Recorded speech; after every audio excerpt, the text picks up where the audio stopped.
Well, we're back again today.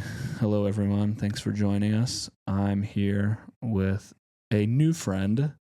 We haven't known each other very long, but we have become quick friends, to say the least. Hence why he's here today. This is my great friend, Kenneth. Kenneth, how you doing today, buddy? Great. How are you? You know, I'm it's what, I don't even know what today is. It's Tuesday, I think. Tuesday. Yeah. Tuesday it is. It's been a Tuesday. Okay. I can't complain. How are you, though? Great. That's good, man. Yeah. I appreciate you making time to come chat with me today and hopefully give the people something interesting to listen to. I dig that. Yeah. So, kind of just give you the, as I call them, the overarching ideas that we're going to go through today. Love it. We're talking a lot about health and fitness, wellness. That's something you have a lot of expertise in. Okay. People are going to come to know that as we talk. And then I'm going to throw a little bit more of some more of what the structure of my podcast has been centered around, which is mental health, toughness, resiliency, capacity for hard things, right? And what those things then have the downstream impacts of that, and kind of what those things lead to. Cool. So we'll start just on a comfy area for you, and then we'll slowly take you to the deep end because that's what we're here for. Cool. So if you kind of want to give everyone listening a soft introduction of yourself before we start going, so they know who you are, your credentials, the hell you doing here. Cool. Yeah. Sweet. I am a health and performance coach, more or less, and I do use the word performance coach for a reason. Depending on what your goal is really where I'm helping you get to. Mm-hmm. So sure, it could be body fat and muscle, and I think that's where people first go when they think the idea of health and performance. But I also do things, mindset. I do sleep coaching. I do gut health. I do goal setting in the form or fashion of time sense. Like, how do we get there, and how do we break things down? What are the tools, habits, and processes of what that looks like? So I work in a gym. I work at Alpha Land in Missouri City here in Houston. I'm the group training coordinator, so I work with people at scale. So if we can put a group together and we can all sweat and get our heart rate high and things like that, like that's me. Growing a community is, I think, a passion of mine. I really enjoy finding like-minded people and then hear stories, and I think that's what brings us here today. Definitely. Yeah. You want to expose, that's such a probably the inappropriate context to say, but you want to inform everyone about kind of how we came into contact with one another. Yeah. So I launched a run club, or Alpha Land launched a run club a few weeks back.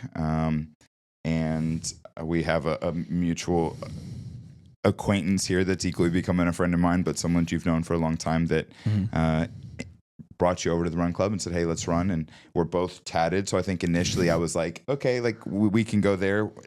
I've noticed that the tattoo community is pretty like, oh, let me see your ink. And it goes from there. And then as I start running, there's another large human being running next to me. And I was like, I think at that point, I've used the term in the gym a long time, iron sharpens iron.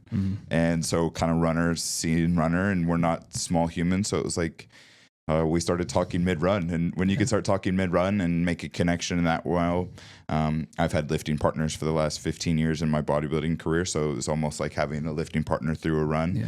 And that was helpful. And then very quickly, I think exercise opens up a vulnerability with people just in general.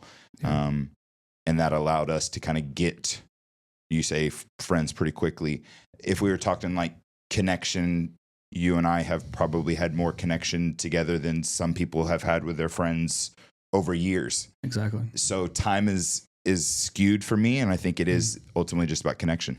Agreed. Yeah, I love what you said there. I think I was talking with a good buddy of mine today that I was in the Army with. Not the guy you met, Zach, but another good buddy of mine. And we were speaking on how quality of relationships is moves and correlated to like the well-being of your life. Right. And even we see that in like little nuances, like women usually live longer. Women usually are better at maintaining, fostering, developing, and more importantly, maintaining those impactful relationships. Sure. Yep. And also like what you said there about time too. I think so many people are like, oh, I've known this person for so long. And it's like, great. But to inversely speak on that, it's like, it's not always about the time, but the experiences you've had with someone. This is when I was in basic training in the Army. Some of those guys I still talk to because we went through 16 weeks of really shitty stuff together. Yeah, for sure. So it's like going through hard things with someone helps build a great connection with them. Yes. And then lastly, I love what you said about vulnerabilities. I think anyone who takes the gym or sport of any kind truly serious, there's an automatic respect, and you can kind of, like you said, iron sharpens iron, but you can see that in someone else. Because what Kenneth failed to say is we're having this conversation mildly as two very jacked, tatted dudes at the front of a run club running at a 6:30 pace. It's 9 a.m. It's 93 degrees here in Houston. It's the summertime. And we're just like smoking everyone out the gate. So yeah, there's a certain like respect you have to admire from someone and go like, damn, that dude can fucking move. Yeah, I definitely did not see Kenneth being that quick either. He bullshittingly said he was going to run an 8:30. We looked out half a mile in and we're about a 6:40 pace. It was a good time. I enjoyed it. Yes. So I guess kind of tell us a little bit about, you mentioned bodybuilding. I know you've done a high rocks. We're currently getting you ready for a 100-miler. So I guess if we just kind of want to touch base on your life through fitness and kind of what those experiences have been for you, kind of like where you started to where we're at now. Grew up in Texas. I had a coach that told me that he knew the seasons in football, baseball, basketball, soccer. Like that was how, and I was the same way. So little dude, played sports all my life. Pretty advanced sports pretty early. Went to college, played football, cheerleading, and ran track. So all three of those were kind of pretty demanding in the athlete side of things. I was a football player first, so I went to college to play ball. Equally ran track or was on a track scholarship. My football career ended. At that time, I found cheerleading to kind of match the scholarship. Found again a new athleticism in running track and cheerleading. Now I was flipping, or now I was throwing other people, and so athleticism just now I say tools, habits, and processes. Back then, I just moved football tools, habits, and processes to cheerleading and track tools, habits, and processes. In it, I got the same result. And so then college sports ended. I naturally found myself in the gym was next. So training, how do you make money in the gym? That was next. And then probably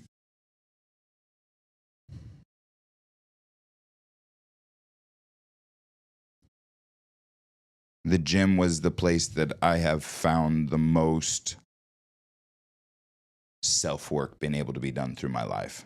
Yes, I played sports, and yes, I ran on the track, and yes, I did cheerleading and stuff, but like in each one of those, I spent a lot of time in the gym training. And so once I was able to match a profession with a passion, I just dove in as hard as I could. And from that point forward, it went from how do I get people to lose body fat or lifestyle to, oh, there's an actual equation to this human body. Now we can really break this down into, I now call them pillars.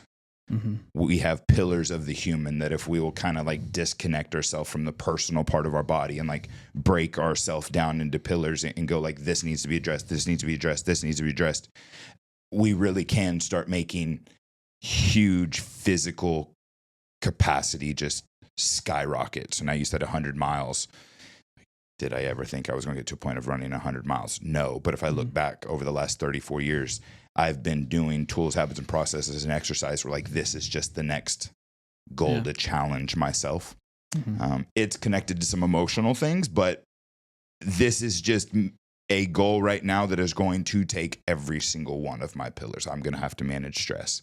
I'm going to have to manage sleep. I'm going to gut health. Like what foods go in? How do I handle that? Like what does my lifting look like? What does my muscle look like? What does my biomechanics look like? What does my cardiovascular look like? Like realistically, where's my CNS on a regular basis? Like we are going to have to manage every single thing in the body, or else it's going to shut down on me before I even get to the goal that I want to be able to do. So maybe testing my profession and passion and knowledge and now with this goal. I love a lot of things you said there. I want to break down a few of them. I love you said it earlier too, before we kind of started. You said tools, habits, and processes. And so in the work I do a lot of like process improvement. Right. And I like what you said there is that also you find that when you said from football to cheerleading, it's like, we learn like, oh, this thing I learned here, I can apply it here. And I think so many people think like, oh, I've never, like if you're not, it's like I always tell when I worked with athletes, I'd say it's better to be an athlete first than a baseball player, right? Because if you become an athlete, well, you can fit, like the sport is just, you can fit to it, right? But athleticism is above it in the hierarchy. Yes. So it's always better to prioritize learning how to become an athlete, how to move your body what is this? You know, like we talked about before, how to move the body. How do I feel it? Am I supposed to feel this way? Yep. If I'm trying to generate this torque to swing about, where is that coming from? Like understand the components of being an athlete, knowing your body, knowing how to control your body and how to maximize those outputs. Yes. But yeah, I love that. And like I said, you mentioned it earlier. So I enjoy that. I think you just made a big athlete and like baseball player, basketball player. I connect the two in conscious and unconscious. The athlete can consciously do anything. Yes. He has to think about it. But like if I put him in baseball, like he could throw a baseball. If I needed him to catch a football, he could catch it. She would have to think about the ability to do it. But if you take the baseball player, he's now able to throw or hit the baseball at the highest level without thought. Yep.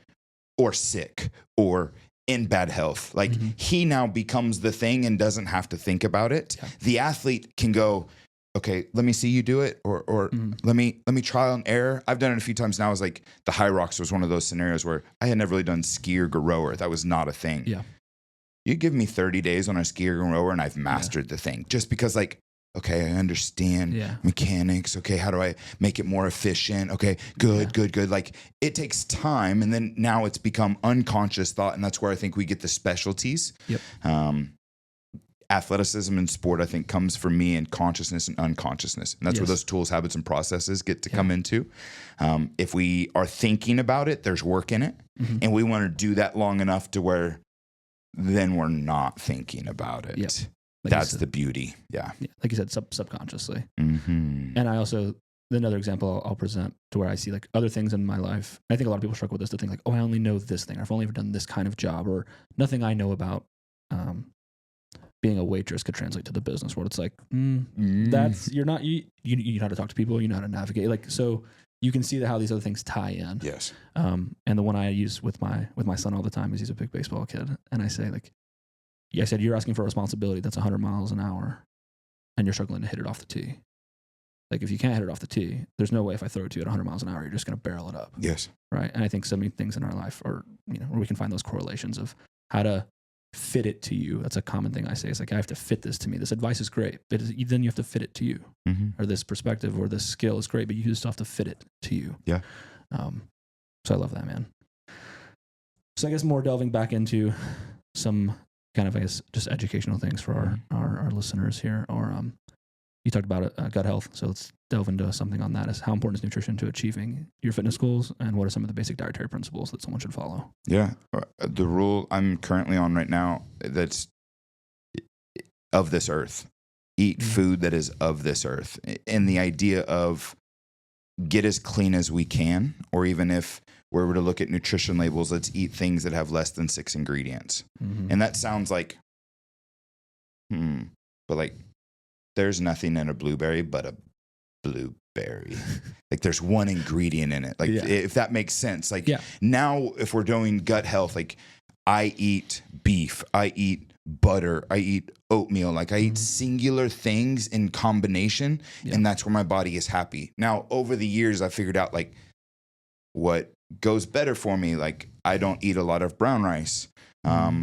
I don't eat a lot of white potato. I don't eat a lot of there. Now we can get singular and like what we're doing for the goals that we're doing. But initially, like eat food of this earth is kind of my first nutrition go-to. And then I also have really dove into intuitive eating. So enough of being able to be conscious of your body. What are you feeling? Am I emotionally eating? Am I regulating with food? Am I stress eating? Looking into food habits again is where we can get real detailed. And when we get to nutrition is gut health. Our stomach is our second brain. So like if you're stressed and your gut's unhappy, they're connected. Definitely. One might not be causing the other, but they are connected. And so if we can also get homeostasis is a word I use a lot. Yep. If we can get into good emotional homeostasis and stress homeostasis and sleep homeostasis, and gut now all of a sudden goes away. I think if people used bloat as more of a negative sign, like you're bloated, people should not be bloated. If you're regularly feeling bloated or gassy, those things are like are red flags of like, help. help.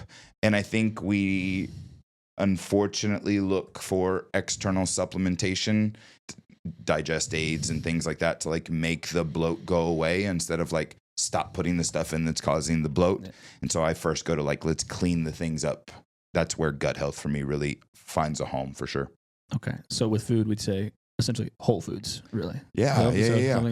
Siete is a good chip brand that like, if you look in there, it's like corn flour, salt, water, egg. Like there's minimal stuff in it. And again, if you look at it, it's all, there's no hyphens in it. There's no buy, die, tries. Like we can really get singular whole foods, even in the food label side of things, is a good rule to go for. Yeah. And then where you say homeostasis, and we could also incorporate that or interpret that as just balance.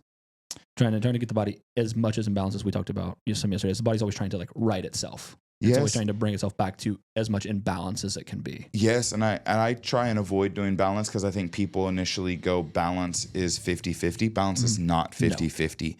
I am pressing the envelope in my training, and so I have to increase my fish oil. I have to increase my good bacteria. So I do a lot of kombucha or a lot of yogurt to like put stuff in my gut to help. I'm doing organic everything. So I'm taking away this, like, no, balance is not 50-50. Yeah. I can be pushing in something and I have to overdo something else to find homeostasis. But balance, I think initially when I'm feel people is it's almost like if I do a negative but if I have bad digestion and then I add the digestion aid, that goes away, so I'm in balance. It's like no. We're missing that. So it's not a plus minus. There is areas that like you could have a health situation or true gut problems, like and now we must address those directly, and that's where homeostasis is where I try and use the words. It's more of like a searching than it is like a plus and minus situation. So balance maybe depending on what you're trying to do. Right? Because like during times of training for peak performance, like sleep isn't always going to be perfect. Right? It's like, am I in a maintenance phase? Am I in a training for a huge goal phase? I'm 3 weeks out from a show. I'm deep into prep. Like balance is relative to whatever you're pursuing in that time. But that's why I say for people who are like, homeostasis, what the hell is that? Like I equally will increase like my meditation. So I have to train. If I'm training harder, my meditation and my breath work is going up. Yeah. So like I'm also addressing other pillars in there where it's like, there's no way you're going to get 8 hours of sleep. Well, if I can get 5 hours of sleep and I can do my breath work, now we're finding that middle ground. There's again where I'm addressing another pillar in my life to find the sweet spot. Yes. Yeah. I like that. So just writing more on that vein, what are some common nutritional deficiencies you've seen in clients and how can people kind of address those? Dehydration. Ooh. People are dehydrated. It gets simple. And I guess on that, let's talk about outside of just water. Yeah. Right? Because a lot of people think, I drink a lot of water. Yeah. There's more of a component to hydration than just water intake. Yes. Body usage is what we're looking for. Meaning it's not how much you take in, it's how much your body uses. We must then talk electrolytes. I'm not going to go down that train because again, now we're getting real specific in amounts and what's and how and sweats. And like I live in Houston. So like me and whoever is in Maine is in different electrolyte needs just because my day to day, like you walk outside and I'm sweating more than that person is. So like it is a different ratio. Or if you go in elevation, now hydration changes also. So like we really do, yes, what is your body using, not how much you're taking in. Yep.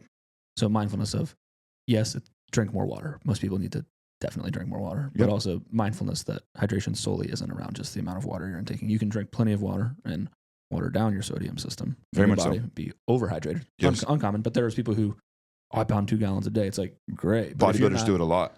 Yeah. Yes. So, but if you aren't spending 2 gallons of water a day, you're just watering down the sodium system in your body, which is making you dehydrated in a different way. Agreed. So a lot of people think hydration is like, I drink my water. It's like, it's a more complex algorithm, if you will, than just water sipping. Yes. Let's see. What dietary adjustments are essential for someone looking to build muscle? Just because there's a number next to a protein label on a nutrition label does not mean you are getting the essential amino acids that you need that are protein. So again, when I go protein, like go animal source and I was vegan for 3 years prior to this. So like if we need to have the vegan route conversation, we could have that too. Extremely difficult to hit everything that you need being vegan from a protein standpoint. But I would say don't just assume that if it says 30 grams of protein on the back that you can put that in your macro counter as like you're actually getting the 30 grams of protein that you need to actually build the tissue that you are doing. I equally then am going to say quality does matter in the sense that there are brands in America that you can get at your grocery store that is less quality meat, that if you go to like a free range farm, grass fed and grass finished, like if we can go quality meat and beef and we can go quality meat and seafood, like the quality of protein that you were taking in when we start talking growing tissue, putting on muscle does matter than your 98 cents per pound of chicken. Yeah. That the breast looks like it's coming off of a pelican, like this thing, like I get you. Yes.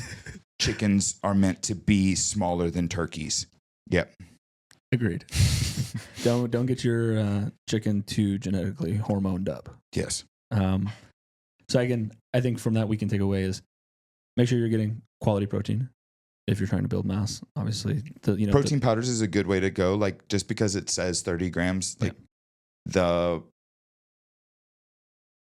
supplement industry allows for those labels to put numbers on there through a lot of processes that break down that protein. Again, if you're taking in a whey protein or you're taking in a protein powder and then have digestive problems, I want you to know it's quality of protein.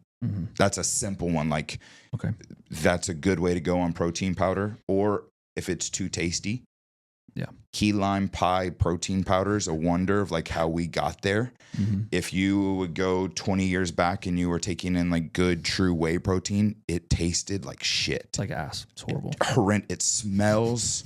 It actually has a shelf life. Like you can't just leave that thing up there for 3 years and expect it to be there. Like those quality whey protein is a nasty product, and it has been changed a lot to be able to get strawberry cheesecake, key lime pie, like all those flavors. You have to really start wondering about quality of protein. Definitely. And then you mentioned something about vegan, and so I've been enamored with the currently, like about 5-10 years ago, vegan was the hot button. I think in some instances it still is, but the big one lately, right? The omnivore diet. Oh, I only eat meat. I only eat this. I think it kind of ties back to that question earlier when we said just whole foods, like as much natural food as you can get. Obviously, some of that being vegetable, grain, whatever, and then meat, whatever. It's because you can, like you said, you can get on a vegetarian diet, and inversely, I can supplement the shit out of, my creatine or getting protein through all these like the cookies or the the vegan stuff. But it's like, but if you're having to over supplement to get a need, it's like, is this like going holistically one way or the other? There's issues you're going to face. And I think we had talked about before, it is so much on a person by person basis, right? For some people, it does work really great. They say, oh, I saw this autoimmune thing go away, or this worked out for me on the vegan side. And inversely, we see it on the omnivore side, just the meat-based diet. But I think collectively, one, mindfulness of your relationship to food and how it impacts you, being in touch with yourself, seeing how that impacts your body, what really works great for you. It's kind of like a running shoe, right? A shoe you may love, I may hate it. What works really great for me to just eat meat may absolutely just fuck you up, gut-wise or just health-wise in general. So just holistically, as the rule of thumb, just say, hey, like eating an omnivore diet is the best way to go. Or not omnivore, carnivore. A meat carnivore diet. Sorry, Jesus. Oh my God. A carnivore diet is the best way to go. It's like, maybe. If the gentleman, name slipping me, gentleman who kind of pushed the carnivore diet kind of beginning on the front end of things 4 or 5 years ago was like 3 years of deep ketosis. And ends up going intuitively, my training was decreasing. My sleep was getting worse. My blood panels for the first time was coming back negatively after 3 years of like deep ketosis. Like really, really, he started looking again at the panels, at the info, at the things, the data that he could acquire and go, bet I had a belief system in the way that I was running food and I was getting good metrics, and then I didn't get good metrics. And so I adjusted. And he did little things like added fruit and honey back. Like we're not talking about like brought bread back or pizza dough back. Like I brought fruit and honey like that. And he again said, and the positive side of things, my strength got better. My testosterone went up. I was sleep, like all of the, like everything went up just by getting out of deep ketosis and adding fruit and honey. So I was that same way with vegan, where I was in really bad. I was eating the cheap protein. So again, I'm speaking from experience, and I was having really bad gut problems. At that time, the vegan documentaries were coming out, so I was open to it. Yeah. I tried it. In a week, I lost like 15 pounds of deep inflammation, like bad diarrhea, bad. I mean, it just almost a fever side. I was almost purging just toxins. Mm-hmm. Vegan went great for about 2.5 years. I was really strong on it. I found myself leaning on a lot of like the burgers and things. And I was like, again, this is not where I need to be headed. And I was going, okay, opening myself to what I was doing. I was in the middle of a prep, so I finished a full bodybuilding prep vegan. That was insane. Jesus. Walked on stage, phenomenal. I was real strong. I struggled in actually losing the kind of watery look going into peak week. So that was my like downside at the vegan side of stuff. Post show, my coach was like, "Are you open to eggs?" And I was like, "Let me try it." Yeah. Went amazing. Mm-hmm. "Are you open to sushi?" Like 6 months later, tried it. Amazing. Yeah.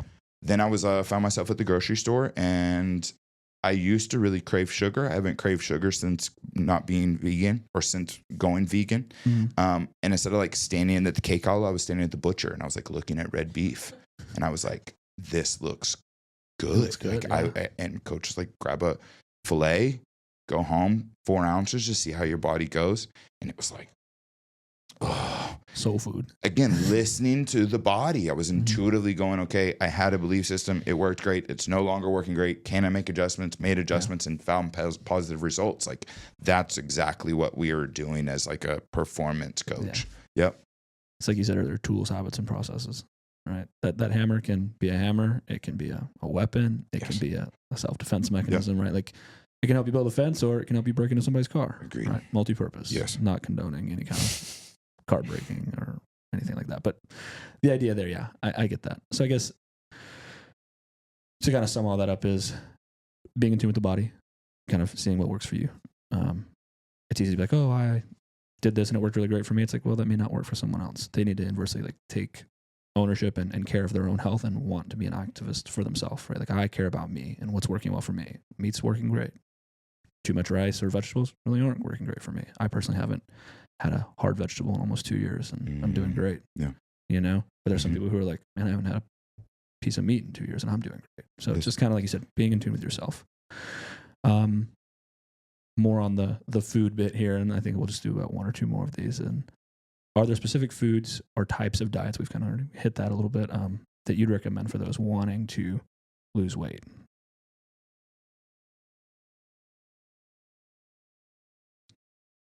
I am going to say I encourage fasting. Okay. I think it is a great way for people to start learning new relationships with food. Okay. It also is going to start encouraging the person to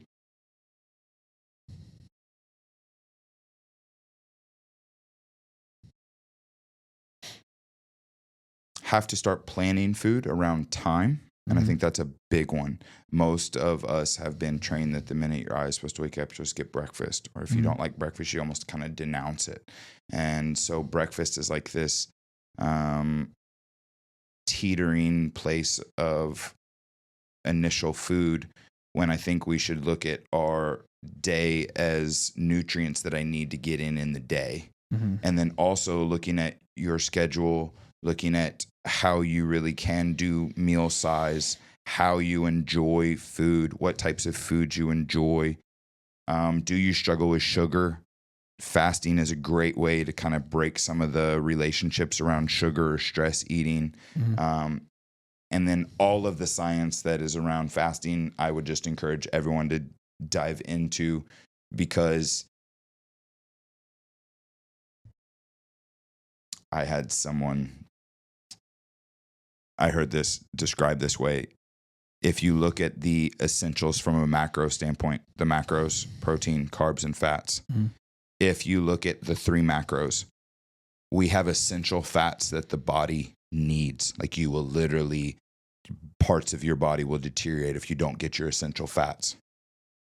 There's also amino acids, proteins that you must have for your body to function. Yes. There is no essential carbs. There is not a single carb that the body must have to function.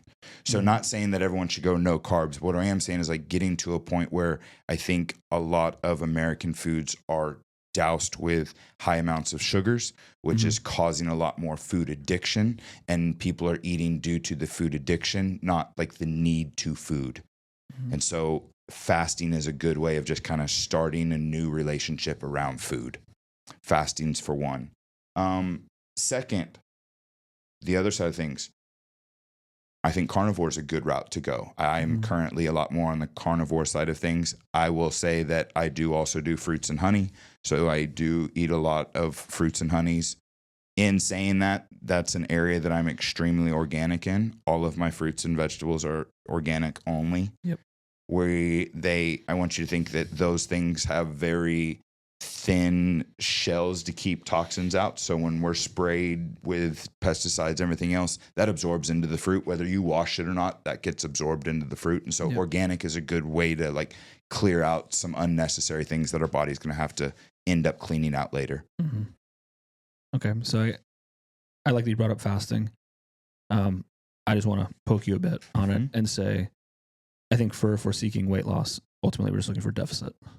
Right. You can achieve that many ways, right? Caloric deficit by fasting, by, okay, I'm eating 4 times a day or 2 times a day. I just want to kind of essentially get what my basic, my BMR, my basic metabolic rate is, to then make sure then obviously with some mindfulness to my exercise and making sure I'm intaking less than that to produce a calorie deficit to then equal weight loss. I don't find, I'm going to, on the deficit side of things, I'm not there when we talk about weight loss. I'm not. And I would equally say,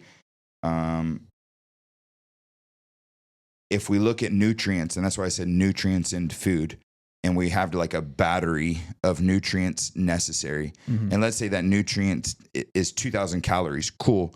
I then eat low calorie diet, sugary foods that hit the macros, but the nutrients that's in that food is low. So the battery gets charged very little.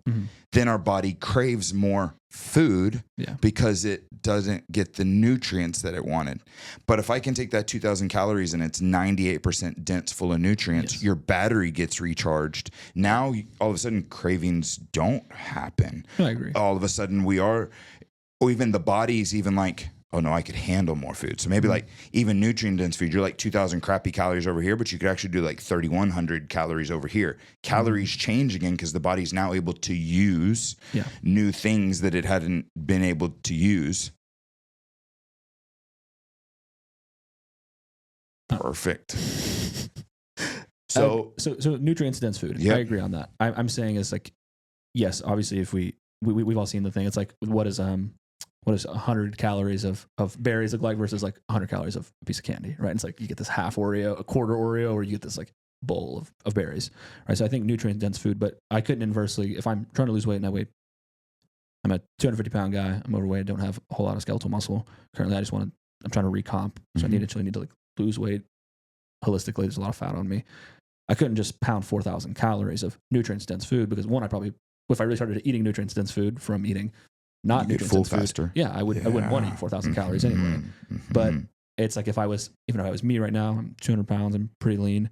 If I want to cut 10 pounds, I couldn't up my calories with nutrients dense food, and I think still then lose the fat. Okay. At least that I've seen. I mean, I'm not saying it's not possible off that. I'm just saying off what I've seen thus far. You know, as someone who, you don't know this about me, so I'll share a little bit of myself. I used to be shortly after I got out of the Army, spent some rough time doing some not good drugs and alcohol, and got to be a fucking behemoth. It was about 270, 280. Yes.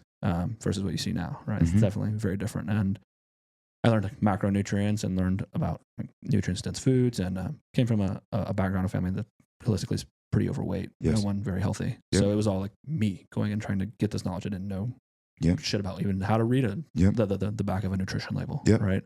Let alone what like a good carb versus a quote unquote bad carb was, right? Or what a glycogen store was, or how the body could burn from fat or carbohydrates. So I've had a lot of like having to go like seek out this information and learn, and then like inversely like listening to other experts talk about it, and then getting into the bodybuilding space and learning there. And I think just I have not seen a caloric surplus that ended up in a fat loss. Mm-hmm. So if there is that, then hell, I'm ready to find it. But so when I look at the human machine and I go, there's an optimal level. There's a level that the body can run at its highest capacity. And so if I look at that as like a faucet on or off, if the body is at high performance, every system is at go. Mm-hmm. The water is just flowing for every system. The sink is on full power. That means your sleep efficiency goes up, which means your hormone balance goes up, which means now your your protein synthesis, which is going to be how quickly or how good your body is at adding muscle, goes up. Mm-hmm. Which now we're going to talk about how well you're breathing. If you're breathing, you minimize it, you keep your stress down, you're breathing better, which means you're taking in more oxygen. Our body burns fat aerobically and anaerobically, that is with oxygen or without oxygen. Mm-hmm. If we are taking deeper breaths, or we're doing, because we're stressed all day, mm-hmm. you can literally turn your body on or off in the machine sink of burning fat or not burning fat. Caloric intake would be the exact same. Okay. And if you look at calorie-dense foods, but low nutrient foods, you're then also going to find emotional, you're going to find breath, you're going to find stress, you're going to find lack of sleep, you're going to find lack of digestion.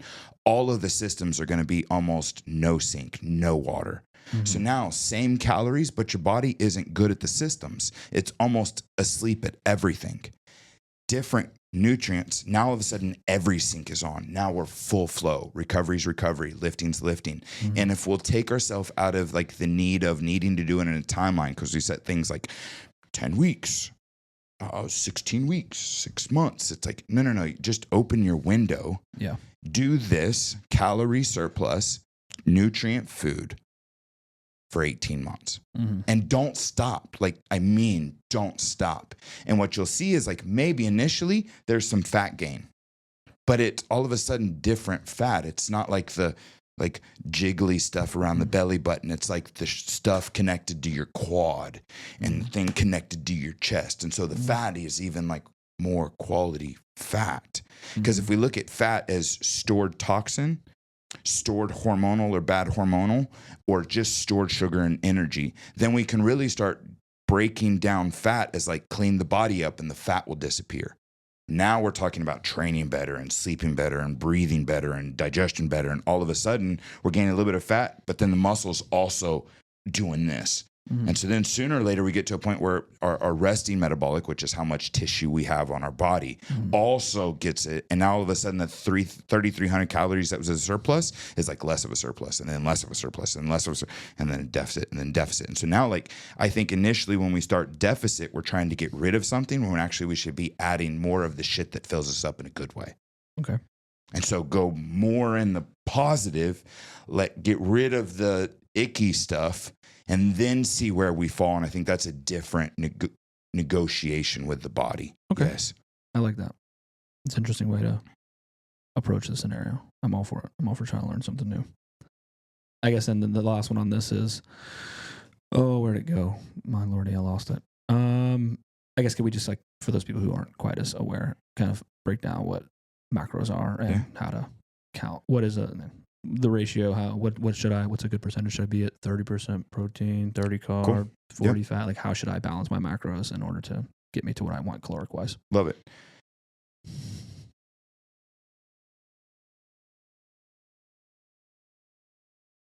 Macros initially are going to, I spoke on them earlier. There's fat, carbs, protein. I'm also going to be honest with you. Alcohol is also a macro that most people don't put in that we don't really know that I'm not talking about the carbs in beer. I'm talking about the alcohol in beer or the alcohol in tequila or the alcohol that is also a macro and has calories. Yep.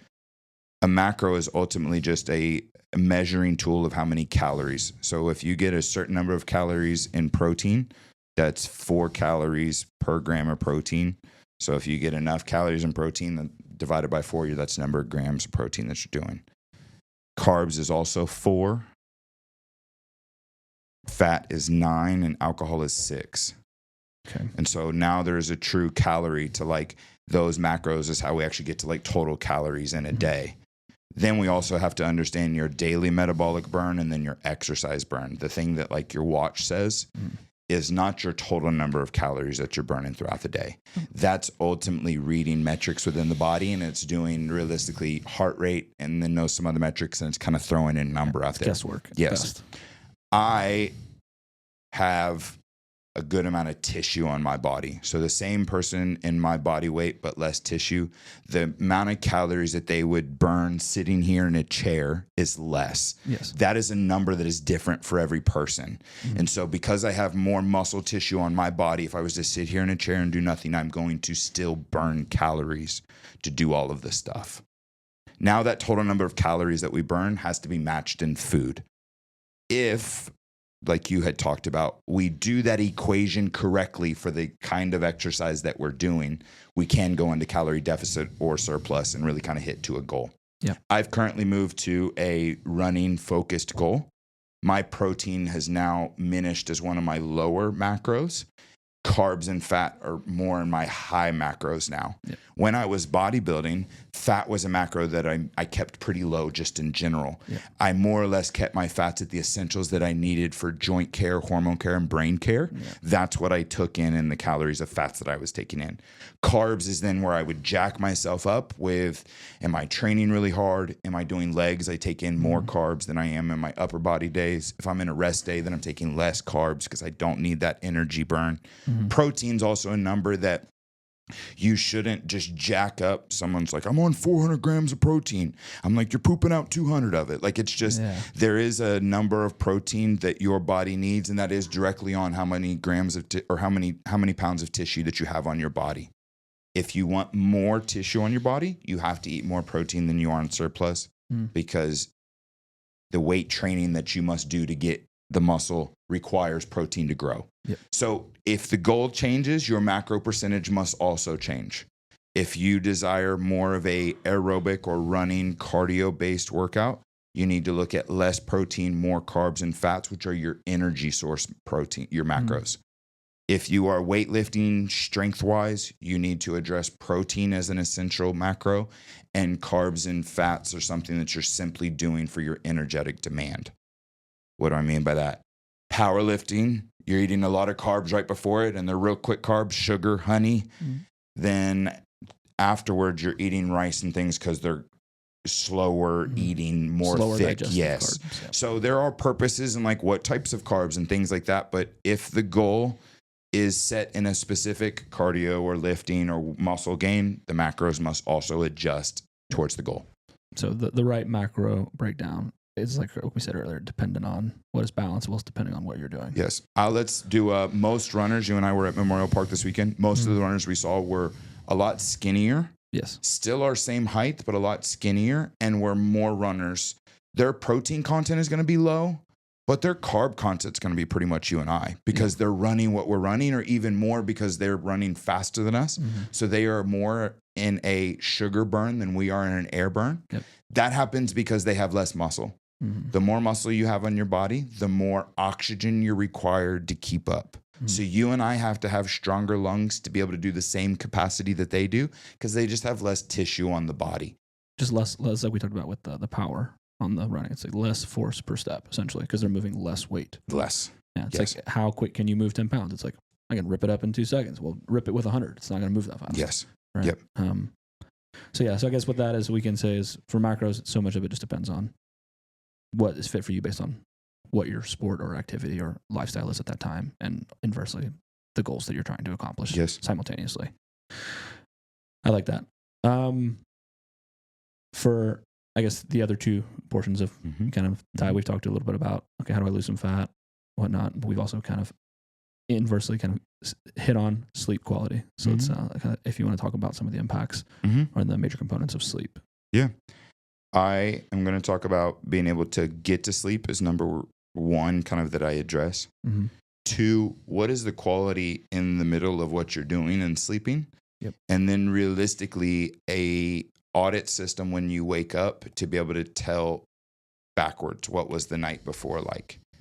Okay. If you're waking up tired, you don't have good sleep. So like that's the first one. You're like, I think I sleep okay. If you're waking up tired and you're pounding a gram of caffeine before like noon, you're not sleeping okay. Like it's not, you need to address your sleep. Mm-hmm. If we go on the front end of sleep, things that I address are temperature is one of our first big ones. We sleep better in cooler temperatures. So being able to bring temperatures down is a big one. With the amount of screen time that we do, we need to talk about blue light. Ultimately, that is the thing that causes our eyes to know whether it is daytime or nighttime, which I want you to think that caveman back in the day, when he looked up at the sun, his brain was like, it's daytime, you should be awake. And then as the sun went down and moon went up and it got dark, his brain went, oh, it's time to sleep, and pumped out nighttime chemicals and made you tired. Well, our screens have taken that process out. Now it's 11 p.m. at night and you're still on the screen and your body still thinks that it's 4 p.m. in the middle of the day. So it hasn't put out its nighttime chemicals. If you do that long enough, that can habitually become a problem in the body. And we have to address that from a supplement side of things. And you do really have to get nitty gritty in that. So you can be hormonally or chemically off getting to sleep. I also will address things like, what are we taking in smell wise? So I enjoy candles. So when I get home at night, all of my lights go off and my candles go on. Okay. It's a nice way for me to kind of, our body likes rituals. Yep. So it's almost become ritualistic that when the candles go on, your body knows it's my time music to start goes on. down. I could still maybe be journaling. Maybe I'm reading. Maybe I'm listening to a podcast. Like I could still be doing things, but all the other stuff are telling me, hey, it's time to get to sleep. Warm drinks are a good one. I'll just say that one. When our belly is warm, we get tired. That's a good way to go down to. We'll just say that. Teas, look into your floral teas. That's a good way to go. Just dive into your floral teas, find a flavor, things like that. Sleepy Time tea is a nice one. Shout out to Sleepy Time tea. It's one I drink a lot. They have a digester one too also. So if you have a digestion thing, teas is a nice way to go. And then I really start focusing on my breath. In the evening, I live with just my dog, and she regularly looks at me, ears perked, but we do our breathing exercises every night. And that's like a way to tell myself, like, again, hey, it's time to calm down and relax. And then I have a horizontal hour. You are horizontal at a time. I don't tell you need to have a bedtime, but you need to be horizontal at a singular time. Yep. That can be different for everyone else. But if you have a partner, there's a lot of science around being able to have connection with a partner in bed. Even parent-child is a good one, really does well in internal chemicals that your body actually gets to sleep really well, being able to be by someone you love and having connection. I'm not talking about watching TV together. Like, that's not what I'm talking about. Yeah. Reading next to each other is a connection time, speaking to each other. Those things are also shown to be good for sleep. Yeah. In the middle of sleep, if you're waking up between 2 and 4 a.m., you have a blood sugar issue. Your body is dropping blood sugar in the evening, and that causes you to go to the bathroom. So if you're getting up 2 to 4 a.m. regularly, what I mean regularly is more than 4 nights a week. If you can say it as a habit and you go, oh yeah, that's me, you have a blood sugar problem.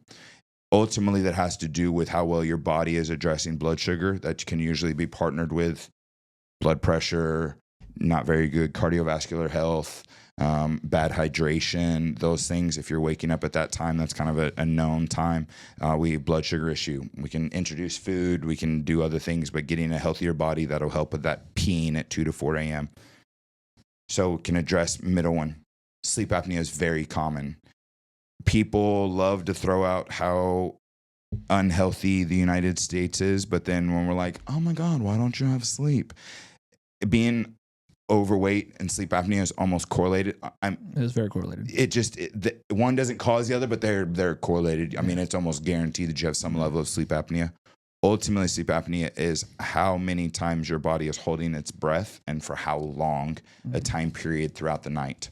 If you go do a sleep apnea test and you sleep there, I've had some old bodybuilders that would hold their breath for 2 minutes, 10 times in an hour. So 20 minutes of every hour that they're sleeping, their breath is being held. You can't even do that with your eyes awake.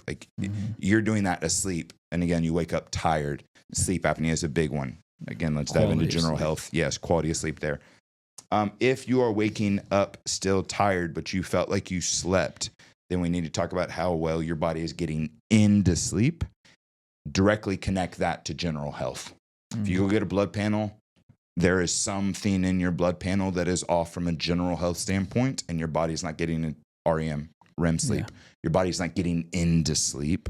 Our watches, or Whoop is a nice one that you can actually see that your body gets to like not very deep sleep. And so you're in sleep for 7 hours, but it's not very deep. And you're like, I didn't wake up. I didn't everything. Your body's not getting into sleep. You get a lot of light sleep. And we can connect that to just general health. Okay. So there's a lot there to unpack. So I'm going to hit on the key ones here. Let me finish my little note. Okay. Yeah. So a couple of key points I want to take away. Most people are underslept holistically. I got really big into sleep from a performance standpoint, right? Because the impacts of I can only perform so well with minimal rest. So I got big on sleep. So most people are underslept. A lot of people think I can get by in 5 or 6 hours. You can't.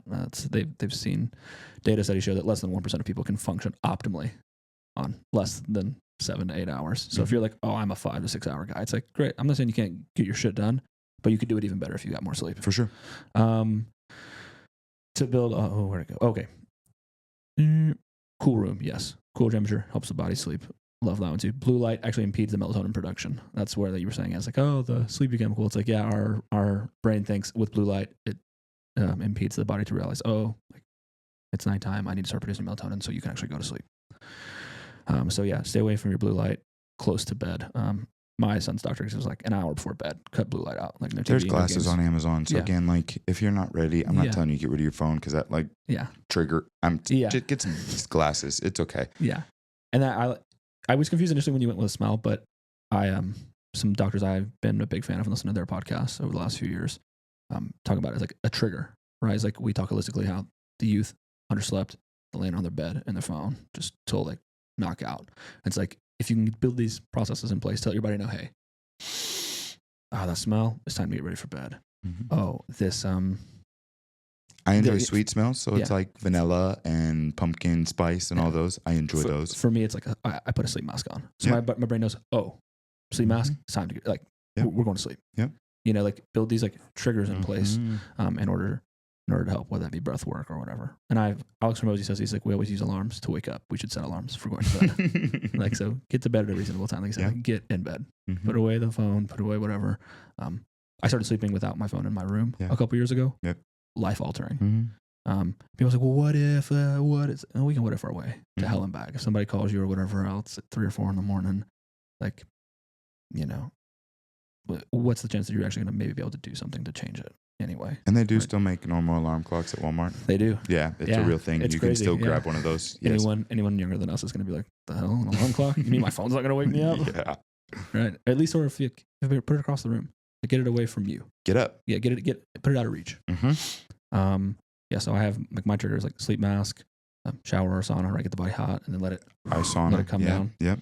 Yeah. Quality of sleep. A lot of people think time of sleep is great. It's like, but if the quality of that sleep, that's not about always the time. It's more about the regularity and the quality of the sleep, right? If you're not getting deep and REM sleep, then your body's not being. Those are the recovery times of sleep, right? And so you really need to make sure. If you got 10 hours of sleep, but 7 of it was light sleep, you know, about an hour and a half of deep and REM a piece, you're probably gonna feel like hammered shit. And I think inversely, a point you didn't mention, but that I learned when training for marathons is that a high amount of REM sleep can also be tied to not like poor health, but like performance. Like your body's deeply trying to recover, like you're hammering it. And so a lot of people are like, oh, but I'm getting a lot of like REM sleep, like, you know, where I'm getting like, and it's like, yeah. And it's like, even to where optimally it's like 30% of that sleep we'd want to be REM. A lot of times during marathon training, I was getting 30 to 40% of my sleep was REM because my body, like, it's trying to recover from all the damage I'm doing to it. So again, it's like, well, what's the optimal amount?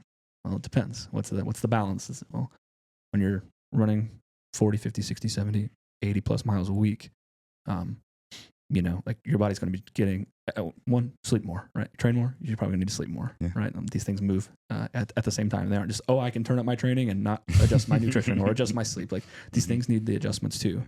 But if you're seeing like, oh man, I didn't get as much sleep as I did last night. I ran a 20 miler, or like how you're going to feel at the end of this 100-mile race, you're going to sleep like shit for a few days. Because your body's just going to be hammered, right? So it's like being mindful of like, what are the inputs? What have I done to my body? And how is it now inversely reacting to the things I've done to it? So yeah, people, get your sleep, set some triggers or some like routines for yourself. Yes. Let the body know, hey, at bedtime we do this. Yes. Right? So that you can help yourself go to sleep, but stay asleep and get more quality sleep.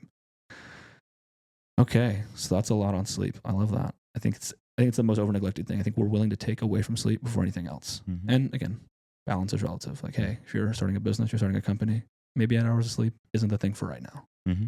But in the long term, there's going to be a point where you have to go back to sleeping again. There can be a short stint of a few days, or I got this exam tomorrow. I got to pull this all nighter for one night. Okay, whatever. It's just like, it's kind of like if you, I think the phrase I heard really well that they correlated to sleep with meals was like, well, what if I miss what if I eat off plan for this meal? It's like, well, then go right back to the meal, like the plan, the next meal. Yes. The next, like the earliest convenience you have to go back to normal, just go back to normal. Like one night of bad sleep isn't going to, like, people have done way more than what you think on a really shitty night's sleep. Yes. When we ran that 10 mile the other day, I got 4 hours. Yeah. I had stayed up too late. I was like, fuck. Mm-hmm. Like doing some work for stuff and then like doing stuff for the podcast. And I looked down and it's 11:45 and I'm like, oh my God, fuck. Mm-hmm. So even though I was in bed for 5.5 hours, I only got about 4 hours of actual sleep. Yes. I do have a little bit of restless sleep. I do have some sleep apnea. So get your sleep, people. You can't do, not that you can't, but it definitely is the, you can make more gain with quality of sleep than you can. And I trained a little bit harder. Or anything else. Yes. You can't out nutrition or out train poor sleep. Yes. So sleep to me has always it gets the least amount of attention, but it is the most important variable to really focus on trying to build your own systems and processes around so that you can ensure you're getting quality sleep. I think we covered a good amount of sleep stuff there. I guess training, regularity, frequency. A lot of people are going to say, hey, you train people, what kind of, should I be training for hypertrophy? Could I be training for this? How often should I go to the gym? How many lifts should I do? How many exercises per body part? Kind of in that nature, you want to bless the folks with some insight. I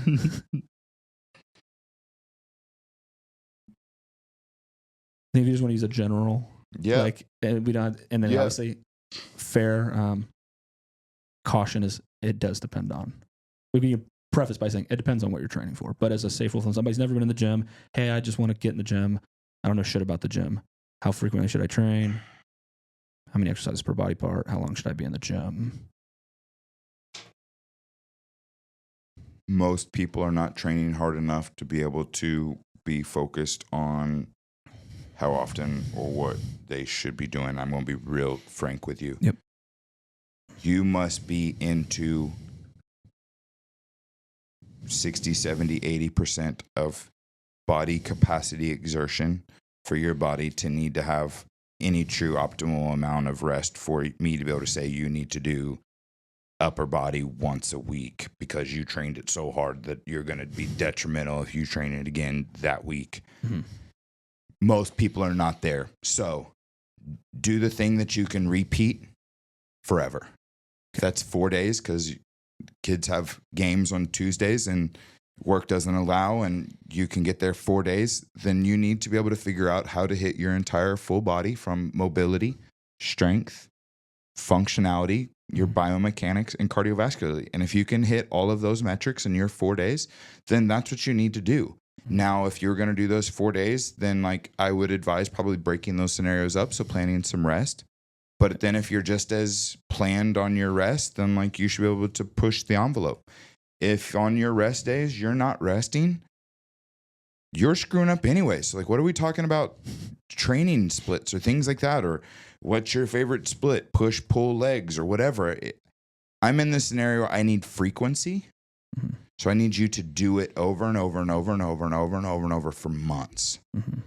Then I need you to be disciplined enough to understand some level of progression. You need to be able to push yourself harder over time. If that's week to week to week, then you need to add a rep or add 5 pounds or do it. Progressive overload's a nice term that we can lean on. So like every week it needs to either get harder because you pushed more weight or you made it harder or you did less rest or you went longer. The load needs to get heavier for the body to meet the demand. Yeah. Our body does not grow without some level of stress that it's not prepared to handle. Mm-hmm. Like I just said, if you do the same thing for 6 months, 6 months, it's not going to do the same impact that it did when you started. Exactly. So like doing the same thing over time is actually doing less for your body. So we must also increase load. So like if you are just starting, then the best you get is you drive to the gym once, but you leave, and you drive to the gym once and you go in, and then you drive to the gym 2 more days that week and you only trained once. Great job. You killed it. Amazing. That's where you did. Next week, try and go in 2 days and leave 2 days. Like, I'm just here to tell you that every week you need to do a little bit more in some form or fashion. And then over time, you need to get more. We've been talking about some pretty detailed stuff. So just if you don't understand what we're talking about now, then just know there's a delta from where we're at with how much we're willing to manage stress and sleep and diet and all of the things. And you're just driving to the gym and able to go in once a week. Like, cool. That's where the delta is. And then there's so much in between that, like, just start the journey. Yeah. So if you're in muscle gain and you're training on a sore muscle, that's another good one of like, you're not fully healed yet to need to do it. If you're focused on strength and you're still sore, sometimes you got to push through it. So soreness isn't necessarily the metric that we should always be leaning on. If you're trying to burn fat and gaining muscle at the same time, and if every coach says that they have the secret that like they can make you gain muscle while also burning fat, and like your regimen is about to be very, very, very, very, very strict. Is it possible? Yes. But like, you're probably not ready to do everything you need to do for that to be possible. So like in that, progressive overload's a nice one to do. Mm-hmm. Be detailed enough to be able to do a workout journal. Like if you have a split, but not willing to even record what you're doing, to like, if I can't say, what did you lift on your chest press 6 weeks ago? And you tell me the weight that you're doing, then like, you're not detailed enough in it to be able to tell you like, I'm overtraining. So get focused in your workouts, log it. If you see strength week over week or day over day getting better, you're on track. If you're sleeping good, you're on track. If your digestion's good and you're eating pretty good and you're hitting your protein and you're able to continue to push it in the gym, you're on track. If you're getting sick, you're probably some level of not recovering. So getting sick is a good way of like, you're not eating right or sleeping well. So like if the body breaks down, listen to it, those scenarios. So again, once again, intuitively listening, but I'm talking about getting detailed. And I think most people aren't detailed enough for it to be like, what split should I do? Or how often should I train? Like just get detailed first and then we can go there. Yeah. I answered a question earlier for a friend that asked me this thing, and she was going on about like, I don't want to look dumb in the gym and I don't want to do the movement wrong. And my response was, what you need to do first is build consistency. You need to just be in the gym. And I said, but you need to be honest with yourself about the ability that you have to get to the gym, right? If that's 1 day a week, do 1 day a week. Do 1 day a week for 4 or 6 weeks, whatever, to where you're like, you know what? I could add on another day. I could go twice. Okay, cool. Then get there twice and do that for a little bit. And then you're like, you know what? I think I could do a third day. Yes. Right. And then inversely, it's like, then you can get to form. Then you can get picky about the splits. Then you can get picky about the reps. Then you can learn more about progressive overloading. And like you said, starting is the hardest part, but just start. Yes. You'll figure out, like, you're only going to learn by doing. Yes. But you can't do if you're not there. Yes. So it's like, great, you've got the immaculate form.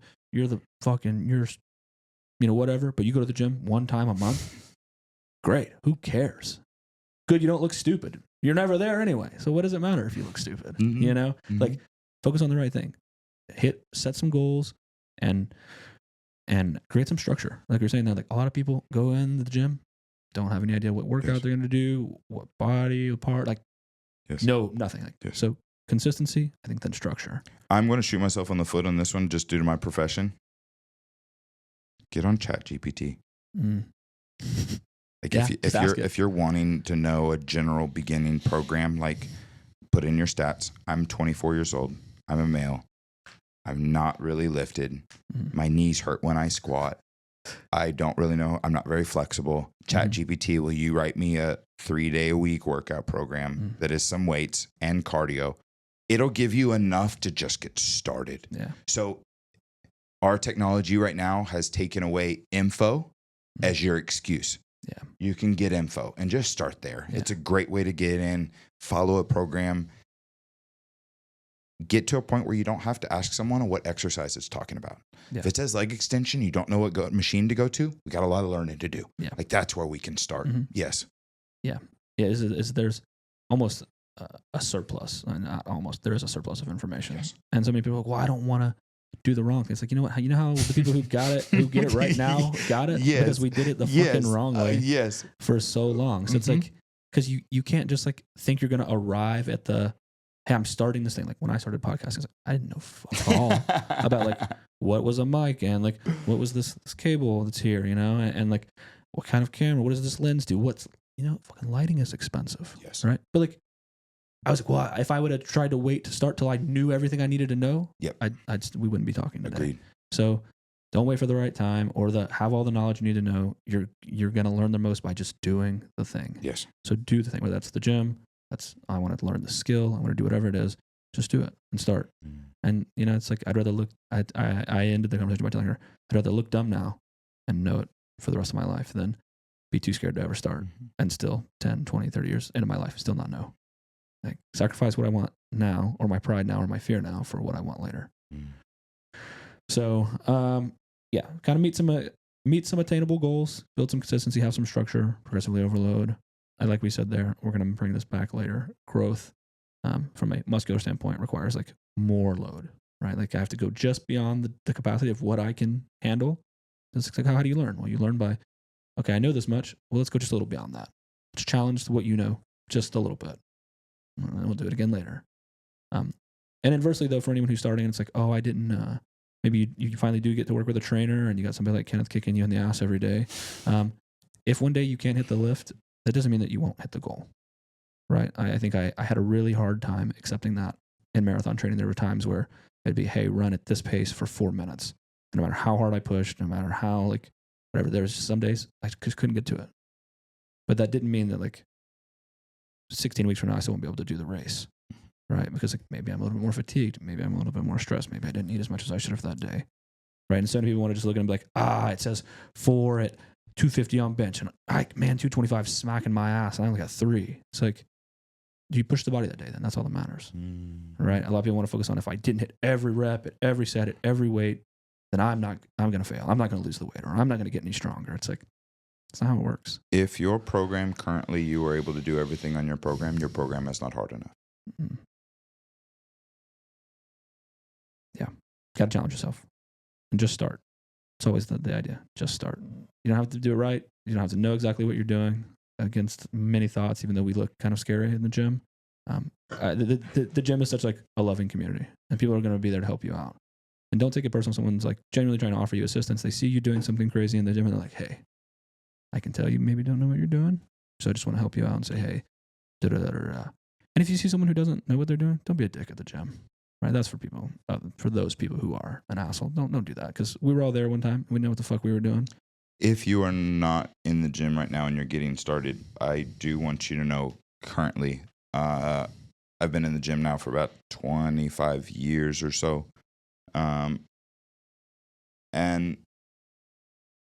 the community of gym has gotten to a point that we are actually using the gym for a lot more therapy reasons.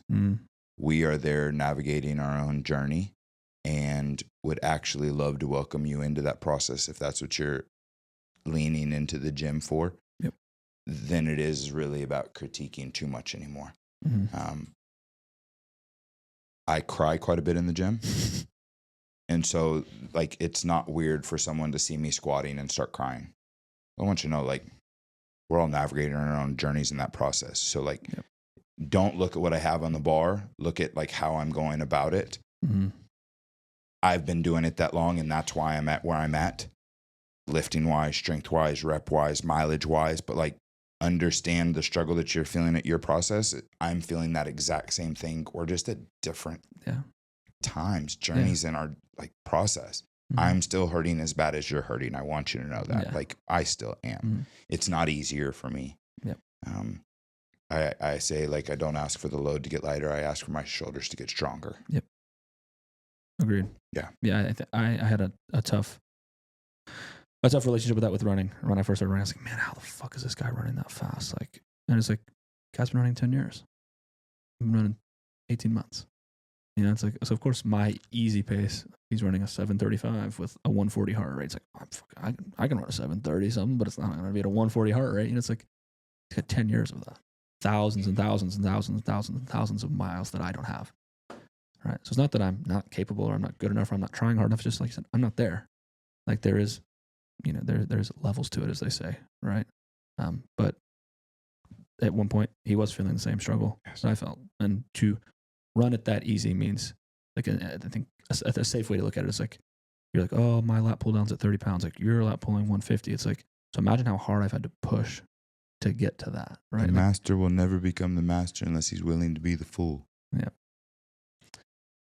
Okay. Last few questions around health, wellness. Yep. Before we get to the deeper shit. Cool. Is quick short list of some supplements that you would recommend that usually people are obviously deficient in. Yep.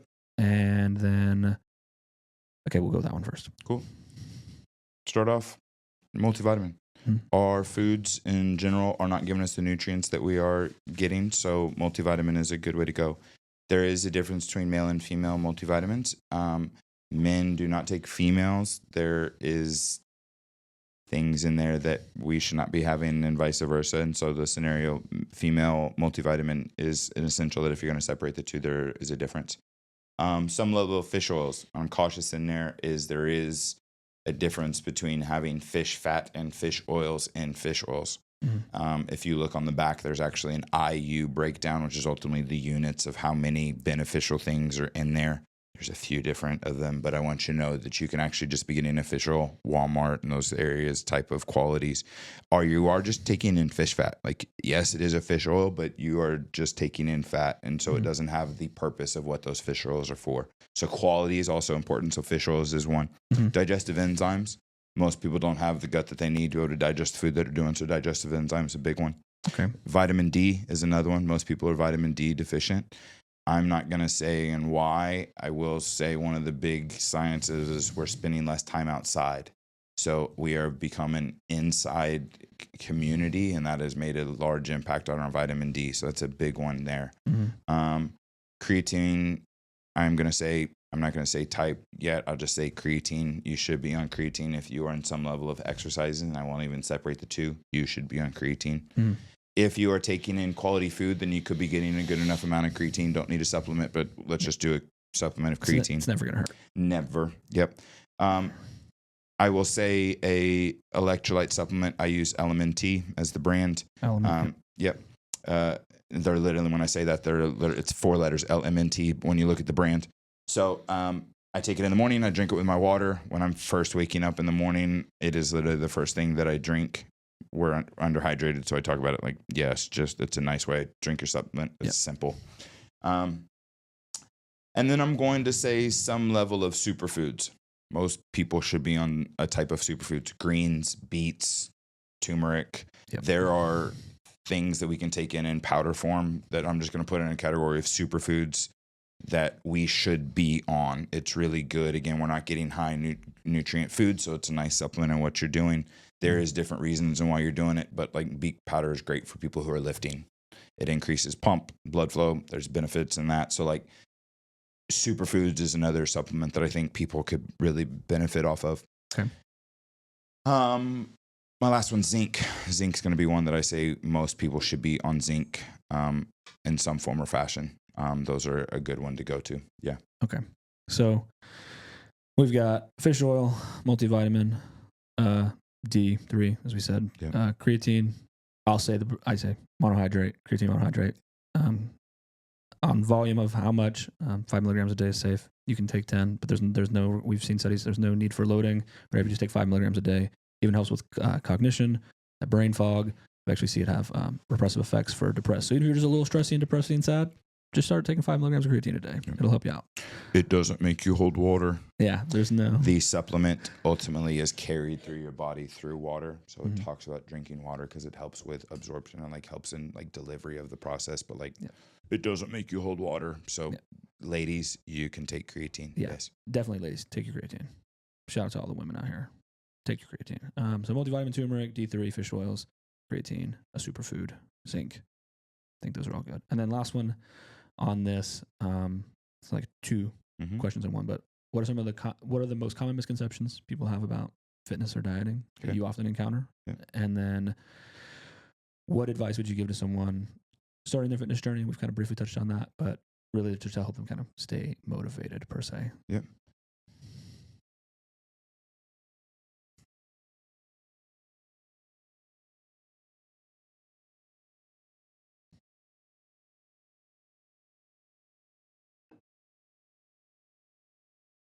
Staying motivated. We're talking about the thing that's supposed to get you to not die. Mm-hmm. If you're not consistent, you're the one that has to deal with it. Mm-hmm. And I am just honest with you that yeah. in the front end of 30 and 40 in those scenarios, it might not feel like it is detrimental. But I've been around enough 50 and 60 and 70-year-olds that are unhealthy. And I'm not just talking overweight. I deal with people who are also undernutrient and are small, frail, old people also. Yeah. And you're stiff. You're on every medication possible. Performance down there to like want to be able to have pleasure in your life doesn't work. You're stressed out of your mind. So you're taking medicine to wake up and you're taking medicine to go to sleep. Like, it's your body, it's your experience. And 20, 30, and 40 might not feel like it's that bad, but like as you get older, being in pain 24 hours a day makes the human go crazy. And I'm going to just leave pain as like an open example of you can't tie your shoes or your knees hurt or your back hurt. Like there's so many different levels of pain, but it's your journey. Yeah. And I'm here to help in some form or fashion. But if I'm being honest, I can't get you to do anything. Yeah. And if I can't educate you enough to make you go like, I need to make changes, then I hate to say your pain isn't enough yet. And I do believe that health is a pain threshold that some people also get to a point where they're so unhealthy that it hurts so bad to get healthy that they detour that also. And so I give grace to those also, but it is your journey. It is your experience. It is your pain. It is your life, and your consistency is simply on like, I call it my skin suit. How well do you want your skin suit to work for you? It can be your best friend and it can get you to do 100 miles. Or we've seen 600-pound life and what that existence looks like on TV. Like that's the other existence of a tough world that's not easy.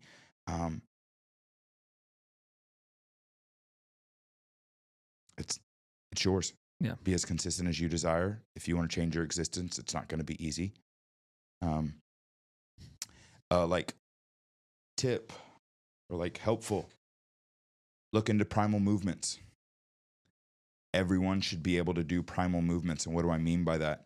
You should be able to bear walk. You should be able to get down on the ground and you should be able to get yourself up off the ground. You should be able to walk like a gorilla. You should be able to balance on your feet. You should be able to squat for long periods of time. So like in the beginning process of like something that I think people are missing or a misconception is that we should be simply in the gym. Our bodies were not meant for machines. And so if you cannot functionally move, also touch your toes and squat your butt to your heels and take your knees over your toes or do a handstand and get upside down or do a plank. Like if you can't functionally move, the misconception is just because you got big muscles and burn fat that you're healthy. It ain't the freaking truth. Yeah. There is a lot of other markers in health other than body fat and muscle. So the misconception that I think really is like just because you're in the gym 5 days a week and like you aren't healthy. And then also on the inside of things, like you can't actually do it without cardio. If you are not doing cardio, you are fucking up. Yeah. A lot of people are like to say, it's like, oh yeah, look at the guy, he's jacked. It's like, but he can't walk up a flight of stairs without being out of breath. It's like, you're not healthy. You know, cool, like you're jacked, but your cardiovascular health, the main thing that's powering your body, your heart, is insanely unhealthy. Yes. You know, so yeah, I think on that, yeah, it's like you have to care about it. You have to be that good for you, right? And I think a lot of people like want to. I get asked the question a lot, and I've seen a lot of online fitness coaches. I was like, the question, how do I get motivated? How do I get motivated? It's like you have to want it at the end of the day. Like you have to want it. You know, it's like, okay, hey, maybe you don't have the knowledge or the resources. We can get you that. Yes. You don't know how to squat? Well, we can get you that. Right? But like you have to be able to generate that want. And it's like, it's not always going to be motivated. There's nothing like the other day when we got up and we're out of the house at 4:35 a.m. to go run at 6 a.m. Like, not a lot of that is motivation. You know, it's a lot of like, I set these, I made these promises to myself. I said I'm going to do this thing, so I have to do it. It's not about if I'm motivated to do it or not. That's why you build discipline. I'm disciplined to say, hey, I'm going to do this. Hey, you want to run in the morning? Okay, yeah, we're going to run. That's what we're going to do. Fuck if I'm, I heard a quote with Tom Brady say, like, fuck your tired body. Like, you just have to do it. You have to want it. I think so many people are looking for that. Like, I need somebody to motivate me in the gym. It's like, missing the mark. Yeah. Like, and I haven't heard someone say what you said there, but I think it's good and it's candid and it's real. Is like, you haven't heard enough. Right. And a lot of people ask me, like, when I started losing weight, like, what was the thing that got you there? And, I did use pain a lot when I first started. But it was actually like the ability to like say, like, do I want to love myself again? And if I don't want to hurt, I don't want to be miserable mentally, emotionally, physically, I have to start pouring some love back into myself. So my only reframe of that is, I think pain will help you get you there, but you have to start like slowly dosing love back in to progressively over time. Like, you're at 95% pain, 5% love. It's like, let's go to 90-10. And that will help move it. I even mean the idea of like,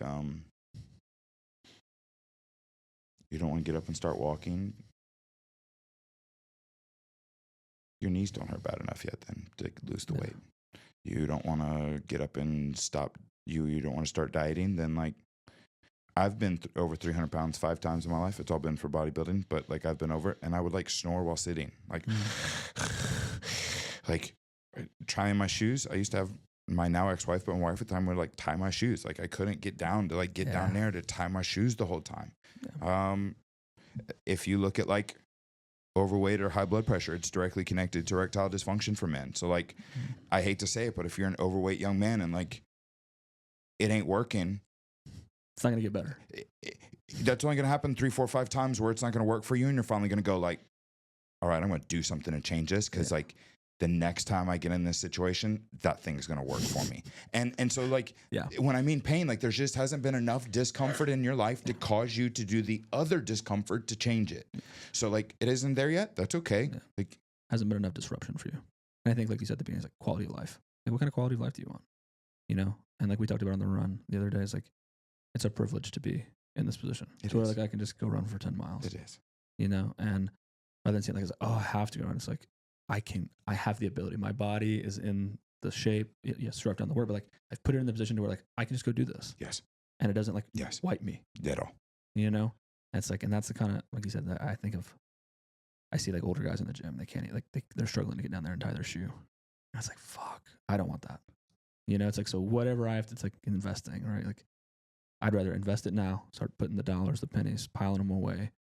It's like, do I think I'm going to be doing all the crazy shit I'm doing now at 80? Like, no, but I'd still like to be able to like do some kind of job. It's like, how many people can even run at 70? I don't care if it's fast. Shit, I just want to be able to still run.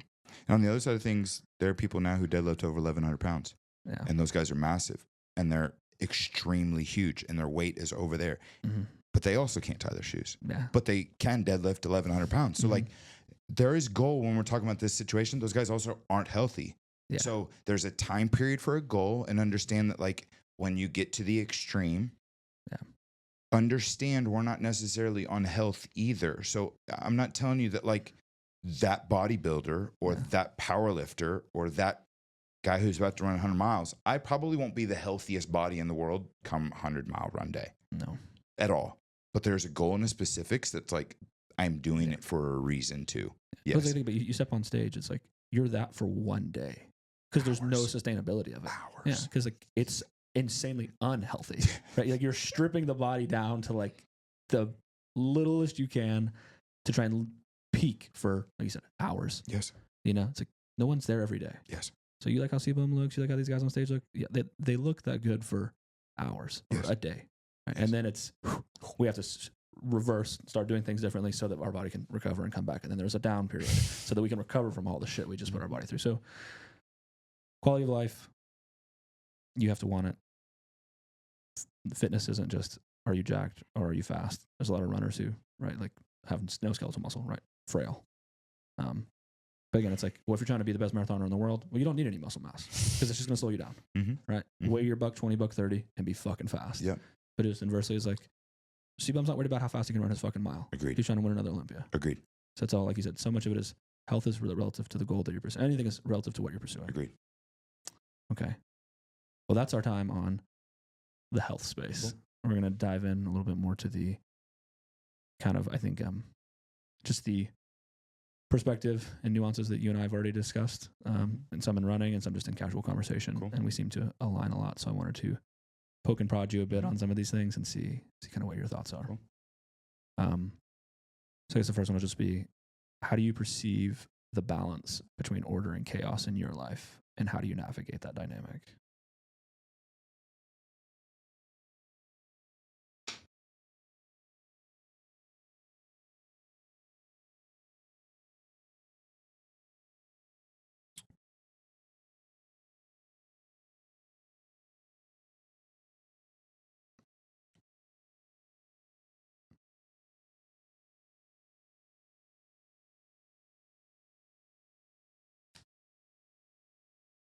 This is the quietest I've ever seen Kenneth.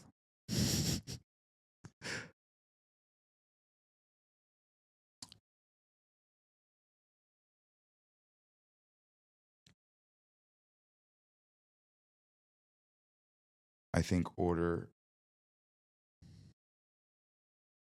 ends up coming from some level of internal framework. I think SEALs, the military, when I work with the military, they surprise me insanely in the manner that the whole training is to be able to get you to do high performance things in war, which is chaos all around you.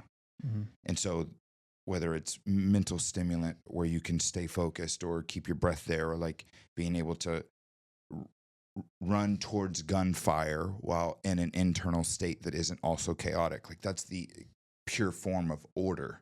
Mm-hmm. So I think there's framework that allows us to be able to have order in life. I don't think we fall upon order. I think chaos is some level of non-uniformity. It's hard to kind of recognize where to head. Mm-hmm. And so chaos is almost unorganized, and order is some level of framework. Even order can be found in chaos. I think through the run, you and I have really started diving into some level of programming. I've had some other ultra runner connections and people that I've started to that have almost offered up some level of framework. So when the time comes that I get to 100 miles and chaos is all over me, it's like, no, back to the order. Yep. And so I think order ends up having to do with some level of personal for me. What order for me isn't necessarily order for you, but we could be in the same chaos. Mm. And so order is some level of organization in some form. We've spent time. We can organize our emotional state or our brain chemicals with our breath work, or I'm in the middle of a squat and I'm panicking internally, but I'm able to stick with my framework of like, no, keep pushing, and breath and things like that. Order is something that we work towards. I said tools, habits, and processes. That's our order. That's our ability where we've tested. There's data. There's I call at bats, like tries at life. Like we've taken at bats, and I think order is we've minimized the delta of we fucked up. Like we've minimized the mistakes. Our order is now like we've gone from shooting with a shotgun to shooting with a sniper. Like we're ironing into like perfection. That's where order is for me, and chaos is the unorganized of that. It's the yin and the yang of kind of, I think, states in life. Mm-hmm. I like that. For me, I'm similar to you. Think of order as like something we have to build, right? So I spent time in the Army, and like one of the trainings we do to be able to like prepare us to respond in a combat scenario. I was in the infantry, and one of the trainings we do is they like smoke the shit out of us. Like they make us run. We're in full kit. We run up and down like for 15, 20 minutes. We do jumping jacks, we do push-ups, whatever, and then you lay down to shoot. Your heart rate's maxed out, like you're right, like you're amped. It's like, can you silence it?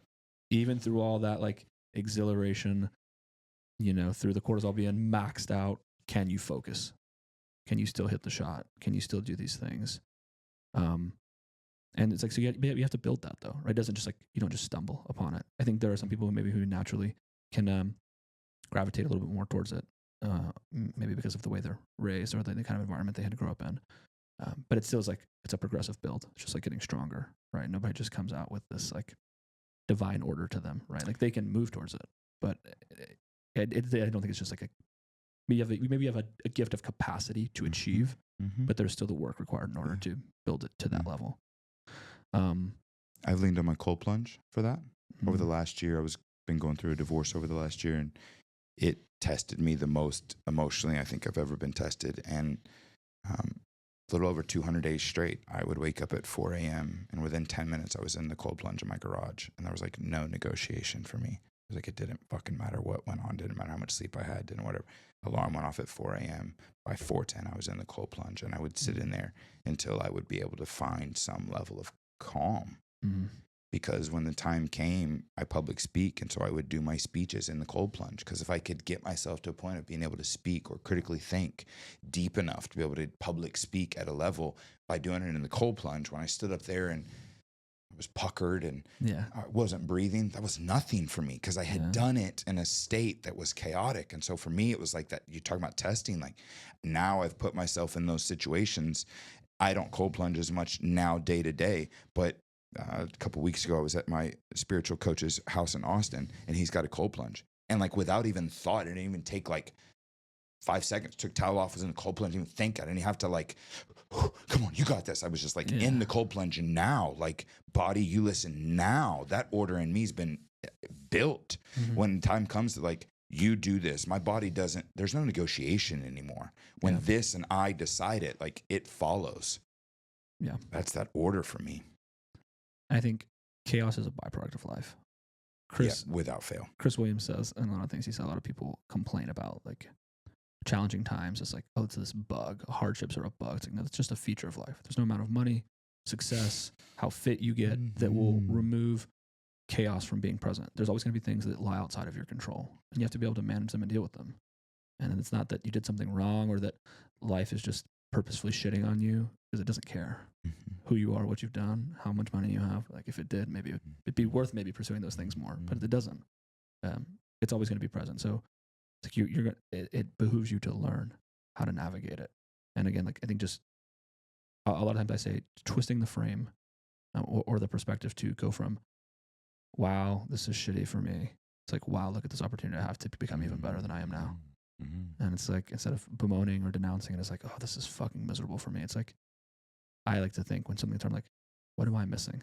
Like, what am I not getting out of life? What is, especially if it's like you find yourself in the same kinds of scenarios, it's like, what should I have taken, or what lesson am I missing? Clearly I haven't gotten the tools I need to move on to the next level, because this type of scenario is repeatedly arising for me. So yeah, I think that's good. I like your responses. Very, very impactful. I guess so. You kind of talked about this a little bit with the cold plunge scenario, but how do you maintain a sense of order in your daily routine, and kind of what strategies or processes, tools do you use to prevent chaos from becoming overwhelming?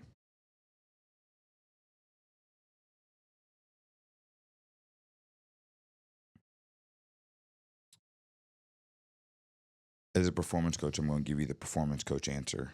Okay. I have almost dehumanized my practices. Almost my internal state does not dictate whether I do or do not do my practices. I made an agreement with myself. If I'm going to be 1,000% honest with you, when my ex-wife moved out, I made an agreement with myself that from that point forward, I was no longer in control, and I was going to do the practices that was going to get me where I wanted to get. And I had a dream. I've had a dream for a long time to be a public speaker, to write a book, to be that next level of asset in this world. And so my practices to get there are more important than my internal state. So for me, I'm simply going to tell you, you need to figure out what you need to figure out to be able to get you to be able to do the shit you're not currently doing. and then never fucking stop and figure out how to get yourself to do it when you don't want to. And I know how hard that is. And there was days where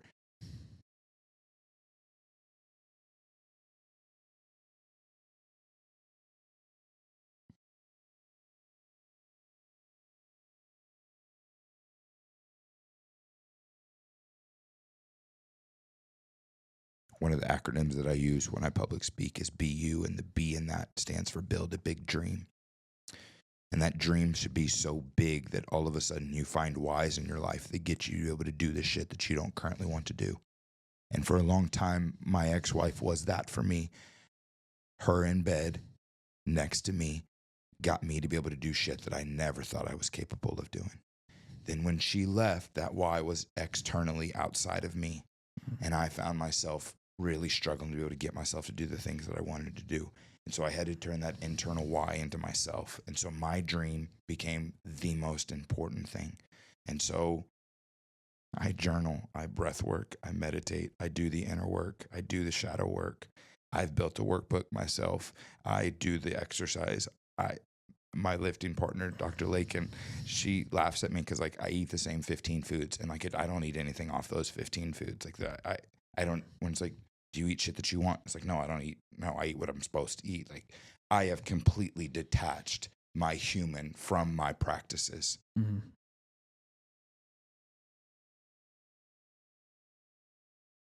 Your dream should be bigger than your inconveniences, your kids, your professional goal, your wife, your husband, your need to provide money, to provide for your family. Whatever your why is should be big enough to be able to get you to do the shit you don't currently want to do.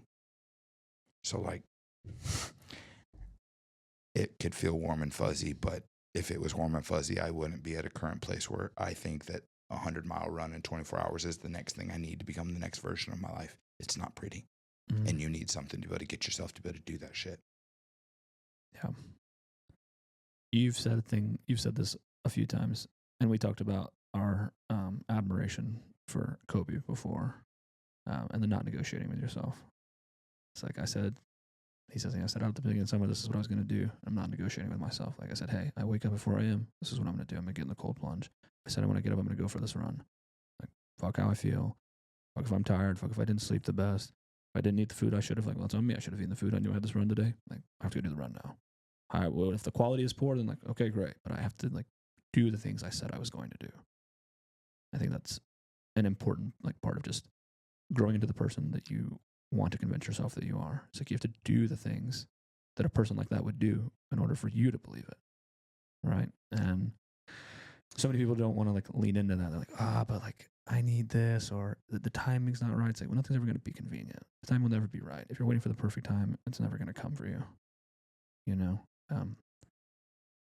I had a really good an NCO as a sergeant in the Army. He told me, he's like, were you ready to be a father when you became one? I said, no. He's like, but you figured it out. Were you ready to do this?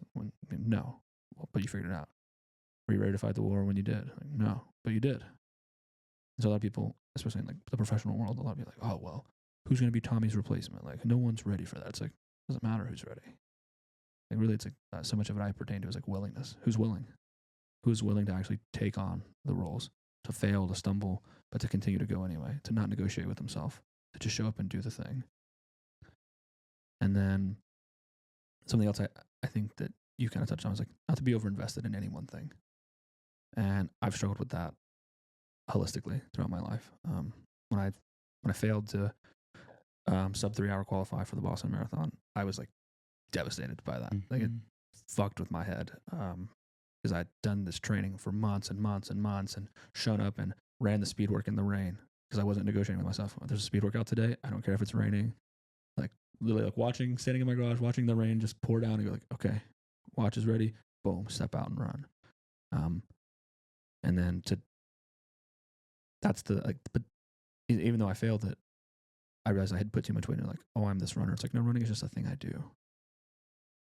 You know, I'm not like running isn't me. Running is a part of me. And inversely with my career, like my career is a part of me. It's not all I have. And inversely maybe with a spouse, it's like your spouse isn't everything. Like they're a part of you, and maybe they're insanely important, and that's great. They should be. But you still need things outside of that that are important too. It's like anything. If we invest everything into all the eggs in one basket, well, if anything ever was in that basket, now your life's in pure chaos. So I'm not saying love your spouse less or don't go on your runs or, but make sure that you are not that thing. That thing is just a part of you. The thing is a spouse or a run club or a gym. These are all just parts of you.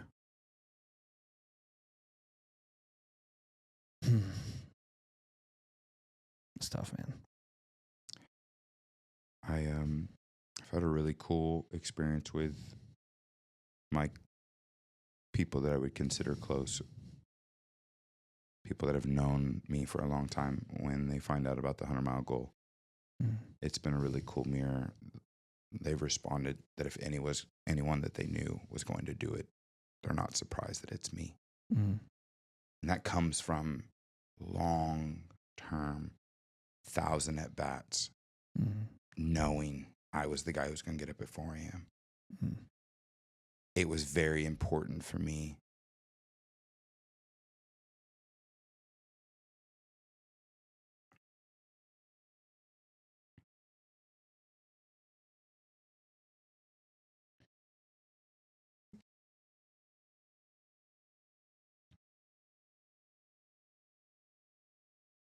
I wanted to make sure that if I looked at my wife at the time and said I had a goal, that over time she wasn't going to look at me and like wonder if it was going to happen or not. Or like wonder on day 500, it's cold and rainy. Is he not going to get up and do the thing? I needed to make sure that that answer was never, yeah, I don't know if he's going to do it today. I needed to make sure that I was the level of partner that like what I said, I was going to come through with it. And then I recognized that that first has to be myself. So now I need to know when I look at myself and say, hey, this is happening. It's no longer my body is following it because it's a law. It's following it because like, oh, this is where we're headed. Like, it's no longer a goal. Like Will Smith says, like, once I speak it, I'm just waiting for everyone else to see it. That's where I'm at. Yeah. I'm 16 weeks away from about to finish 100 miles in 24 hours. And at the end of the guy who starts that run is not going to be the same man who ends that run. And that's going to be 100% because of what I have done over the amount of time to build this up to where like, when I look at my team and I'm like, hey, I need you to be there. They show up because like this thing's going to happen. This is not it's not a gray area. Like this is happening. That comes from at-bats over my life that like, yep, I believe where this is coming from. Yeah. They're laws. I'll say I think it's a great testament to who you are as a person. Those people are like, yeah, Kenneth's the kind of guy that's going to do it. And I can say that exuded from you when I met you, right? We haven't, as we said earlier, haven't known you very long, but I was very much on board to like, hey, what can I do to help? What can I do to assist you in some things? Like I can see it. I can see that. Those are the people I want to be around who want to set some crazy shit up and are just like, hey, I want to do this thing. It's like, all right, well, let me help you in some areas that I've been exposed. I've been doing this running thing a little while. Let me see if I can throw you some things to ensure that we get there. I love that. Like I said, I'm prepared to run 30 miles with you. I'll start it, jump in the middle, and then help you finish it. I just want to, like we said, I want to be useful, right? And I love what you said there when you said like, I want people to know when I say things, I mean them. Alex Ramosi says where he's like, time is so valuable and we have so little of it. I don't want to spend that time saying things I don't mean or being seen as someone who says, like, they know if I say it, like, that's what I meant. It wasn't like, oh, he's just saying that to be nice. It's like, no, if I give you a compliment, it's because I'm complimenting you. Outside of that, it's like, it's your own self-doubt or your insecurities, that's on you. But like anyone else who knows me knows that, hey, if I'm giving you a compliment, it's not just because I'm trying to be nice. Yeah.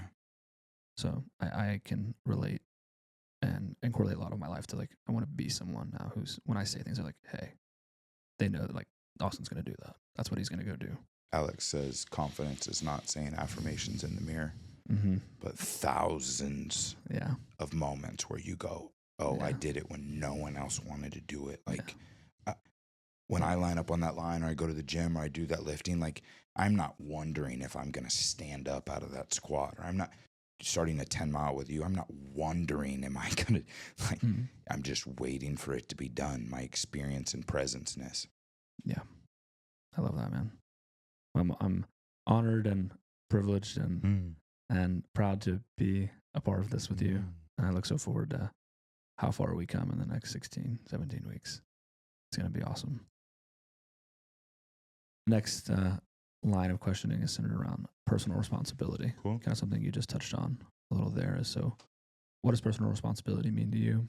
And how's it influenced your decision-making process throughout your life? As well as, can you maybe share some experiences that you were taking responsibility for your actions, and kind of what were the profound benefits that came of that? How did you grow by taking responsibility? I'm an addict. Sobriety is something that I fight every day. I just struggled with pain pills and alcohol in my early 20s.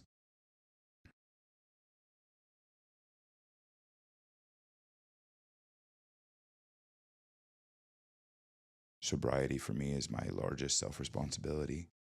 It's my job to own that and then move accordingly to make sure that my addiction does not interfere with my life. In that same side of thing, Jordan Peterson says one of our greatest responsibilities is actually being the greatest version of ourselves. And it is because if we are the greatest version of ourselves, we make the greatest impact in life. And that indirectly is actually how, like, we start making the change we want to see in this world. So, like, first, extreme ownership is probably your first self-responsibility that I'm going to say. And my addiction is my extreme ownership. I am an addict and I must manage my addiction. That's my first extreme ownership. And then everything from that point forward is mine and mine alone. Yeah. Then from that point forward, if I accept extreme ownership, then me being the greatest version of myself is also my next responsibility. Greatest communicator, greatest educator for myself, greatest health person. Like, I should push myself to be the greatest version ever. He says, it's better to be a warrior in a garden than a gardener in a war. You should be able to yield the sword and choose not to. That is your responsibility in life. You should be a monster and then decide to never use it by conscious choice. You touched on a lot of my favorite points by Jordan Peterson. I don't know if you ever saw. I have him tattooed on my leg. A huge guy that helped me, I think, just get a better perspective in life. Jordan Peterson, great dude. I also, in that same vein, struggled with addiction, with Percocets and alcohol for some time. And getting sober is, like I said, that's like to me, I mean, I was a father first, but it's like, this thing can ruin my life, you know, and was in a lot of ways. And in a previous episode, I've said, so you're ready, so you can start chewing on it, I'm going to ask you an impactful quote. And a few weeks ago, I used one from Jordan Peterson that says, like, you're not as good as you could be, and you know it, right? And you owe it to yourself and to the people around you to pursue the best possible version of you, because you're not only responsible for the things that happen to you, but you're also responsible for everything around you. So by you limiting who you are, you're limiting the impact that you could have on the people around you, or the reach you could have, or the difference you could make in the world. And it's like, don't be so naive to think that you're not that important, that you don't have that big of an impact, because you don't know how good you could be. And the only way to know is to start pursuing, how good could I become? And whether that's running, speaking, weightlifting, teaching, whatever you're doing, whatever you're pursuing, is like, you're not as good as you could be, and you know it. And the only way to find out how good you could be is to lean into that. Yeah, I love that. That's very deep to me. I love that guy. Very insightful. If you've never heard of him, you should definitely check him out. Jordan Peterson is a great psychologist. In what ways do you think society or just the world could benefit if they were more focused on personal responsibility?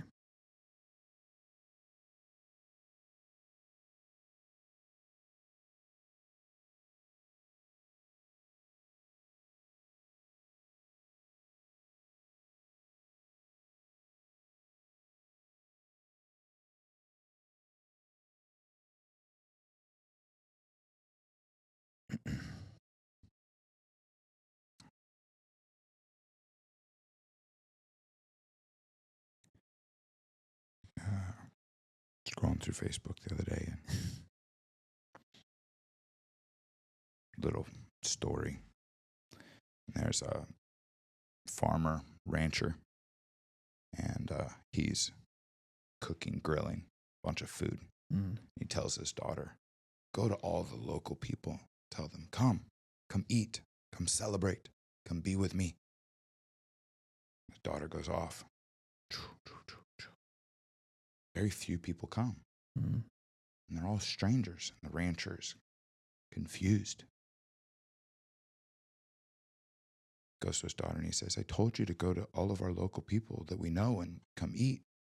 Why didn't they come? And she said, well, I actually went by and told them that our house was on fire. And these are all the people who came willing to help.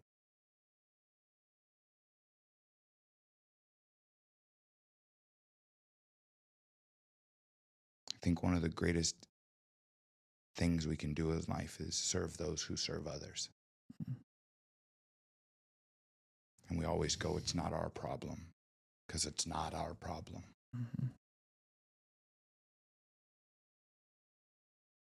Love is one of our greatest self-responsibilities. I think if we could all start moving from a heart space, from a love space, from a soul space, and less from an ego space and a judgmental space, that's the self-responsibility we should own.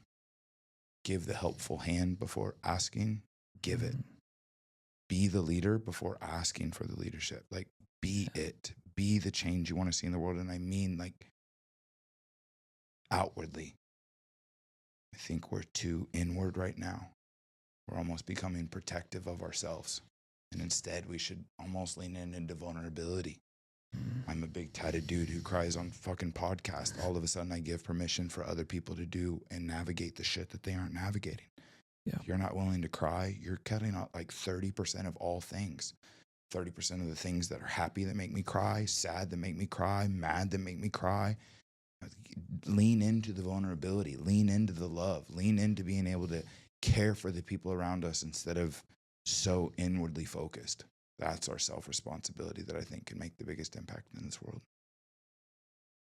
I agree with all of that. I think, like you said, serve others who serve other people. And I think that's the be useful that we talked about on the run the other day. It's like, I just want to be useful. Like, I saw how you were, like, I don't know, it sounds corny, but like the vibe you give off in the run club. And I was like, man, that dude's dope. And then through like talking to you a little bit more, I was like, this guy's actually really cool. And like your willingness and just commitment to helping other people, that kindness, that love, it's very attractive, right? And brings people to you. I think that's why so many people are so happy to be around you and love the energy you have and want to be infected by it, because it's the usefulness that you're providing to them, right? That makes you feel good, provides filling you up. Like you said, create more love. I think if we just led with more love, we led with that kindness. We were vulnerable, right? Jack tatted dudes talking about feelings and vulnerability and emotions and making mistakes and figuring it out. In the time, the whole reason I said I wanted to start a podcast initially was I said I want to just have an impact. I said I have really great conversations with people I love and care about, but then they just die there. So how can I immediately make that more available to people? And it's been crazy. The people who I would not have like initially expected to listen are people who've like reached out to me and been like, hey man, I love the show you're doing. Hey, because you talked about this stuff, I'm seeing that I need to make these changes in my own life. And so it was like, I always say there's a check and a balance. So when I was initially so like, fuck, I'm insecure, like I'm a little nervous. Like I know I can talk well and I can say things and I know big words, but like who's gonna, like I told you before we started, like, and people want to listen to me talk. That's so fucking insane to me. But they do. And I'm saying like, I'm getting this, the balance to check me and show like, hey, no, I am doing what I should be doing. I'm talking about these things that other people don't want to talk about. I'm having hard conversations that most people purposefully avoid. So create more love, go first, right? Like you said, like just do it first. I forget, I think it's Ed Milo talking about, it's like, just go first. Like be the one to do it first. Like lend a hand, lend the money, give someone a chance, be nice, be kind before you ever expect or anticipate anything to come back to you. Because by doing that, it's like life, God, karma, whatever, like it doesn't forget those things. And those things will always come back to you, right? You give kindness, it comes back to you always so much greater too. Like giving love, you get love back. being kindness, you get kindness back. Even if you don't have any to give, find it in yourself to give. And it will find you in the times you need it the most with the people that you need the most. And I think like the last bit of that is like, you attract what you are, not what you want. And like so many people are like, oh, I'm like having a hard time meeting quality men. It's like, let's break that down. Why? Are you maybe not the most quality woman? Or inversely, if you're, wow, I'm not finding many people in the fitness industry. It's like, are you really doing fitness to that capacity? Are you attracting what you are? Well, I got half-assed mediocre people that I'm hanging out with in the gym. It's like, well, if you want to find hyper successful, super great bodybuilders or great runners, like you need to make sure that you're becoming that. Yes. Right. And there's going to be a shift, and there's going to be a lonely chapter, right? Yes. Like Alex talks about, it's like where you're not good enough to fit in with the people you want, but you've already started to separate yourself too much from the people you used to be with. Like we all have that. That's like the growing pains. Yes. Right? And then I like what you said there on muting emotion. It's like if you're naive enough to think you can just shut off, I'm just not going to feel sadness. It's like, that's not how we are as people. If I cut it, it's like, that's it. It's off. Happiness, joy, pain, pleasure, it's all off. It's not like, well, just that one, Mm-hmm. And I can speak from that there was a period in my life where I chose to feel nothing. Mm-hmm. And then I was wondering why, like, because I was like, I'm tired of hurting. I'm tired of pain. So I was like, well, I won't feel anything. It's like, well, why am I not feeling joy? Why am I not feeling fulfillment and pleasure? And it's like, because it's an on or an off switch. There's not like, it's not like your breaker box. Just cut off the bathroom. Like, no, it's a main. It's on or off. Yes. And again, like, it hurts so bad because there was some kind of love. Like, there's a check and a balance, right? Mm-hmm. So it's like, if you're hurting, it's like, oh, well, that sucks. It's bad. But like, why? Like, what? Look at the why, right? What is the root cause? Like, I'm hurting because I loved, right? Or because I cared, because I invested like genuine parts of who I was into that. Just be appreciative of that you had the opportunity to feel it instead of just bemoaning it. Like, pain sucks. It's like, yeah, pain sucks. But again, like, more the pain, I think, the greater the love. So the things that hurt the most usually are the things that we had the most investment, love, care, and like time, meaning to us. Yeah, you can't just mute certain emotions. You mute it all. So feel it, no matter how much it sucks or how uncomfortable it is. There's a purpose for it. We're deep in it. We are deep. We're not going to get any less deep. How do you define meaning in your life, and what helps you stay connected to that? Yeah, I'm going to answer that one pretty quick. I actually think that it's given to us. I think a creator, however that ends up is being set up for you, gave you some level of passions that you should lean into. Mm-hmm. You find yourself really enjoying how to measure flour and put eggs together and milk and enjoy flavor concepts and things like that. Like, go into baking. And like, don't do it just because you're successful. Do it because like that's the thing that like fills your battery up. Like, Mel Robbins says, like, if you want to be a writer, start writing. You're a writer. Like, done. Like, what do you need? A published book before you're a writer? Like, just start writing. Like, if you're not journaling, then start there. Like, I think the meaning in us, we try and complicate us. Like, something with wings is going to come down and there's going to be this bright light and songs and it just like is given to us. And I don't think it is that way.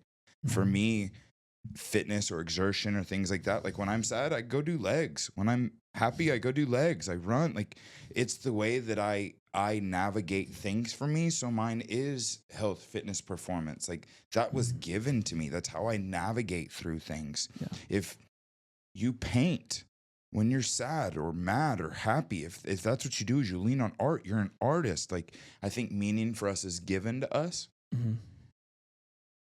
How do we stay in it? Quit connecting worldly success to whether you should do it or not do it. Yeah. I think we really do this situation of like, if I'm an artist and I start an art page and it doesn't go to a million viewers, then I'm not the artist that it is. Well, no, like I think we connect success to some level of we should be on our meaning or our purpose.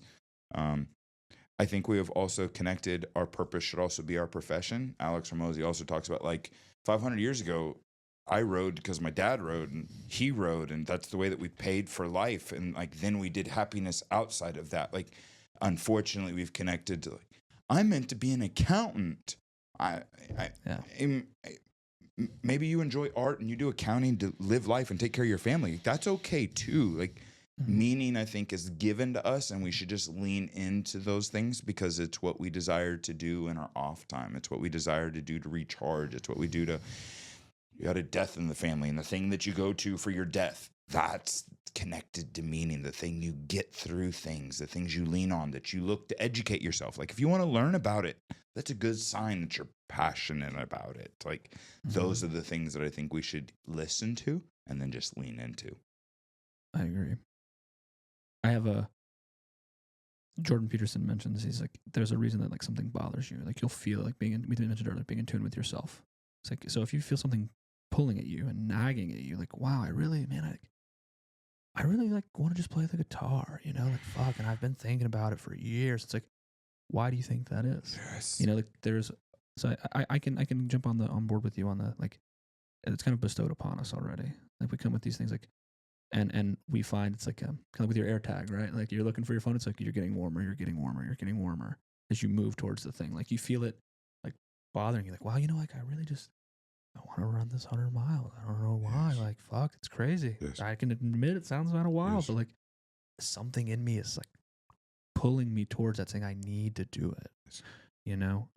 So I think that's where you find those meaning. Is like, where do you feel that natural gravity in you pulling?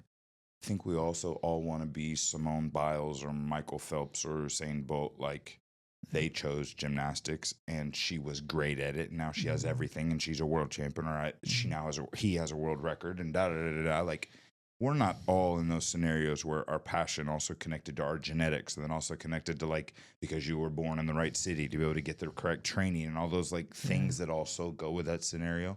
All of our passions aren't meant to end in world records. Yeah. Yeah. And I think, like you said, there's like, people want to, like, they tie their meaning to the success of the thing. And I think what, like, I don't even have good words for it, because it's like, it just blew my mind, was when Alex Hormozi was saying, he said, you have to do for a long period of time with no recognition. Mm-hmm. It's the slow clap in the auditorium that's just you for a long time. Right. And it sucks. Right. It's like, that's why he says that the world belongs to optimists, because you have to believe it'll happen before anyone else.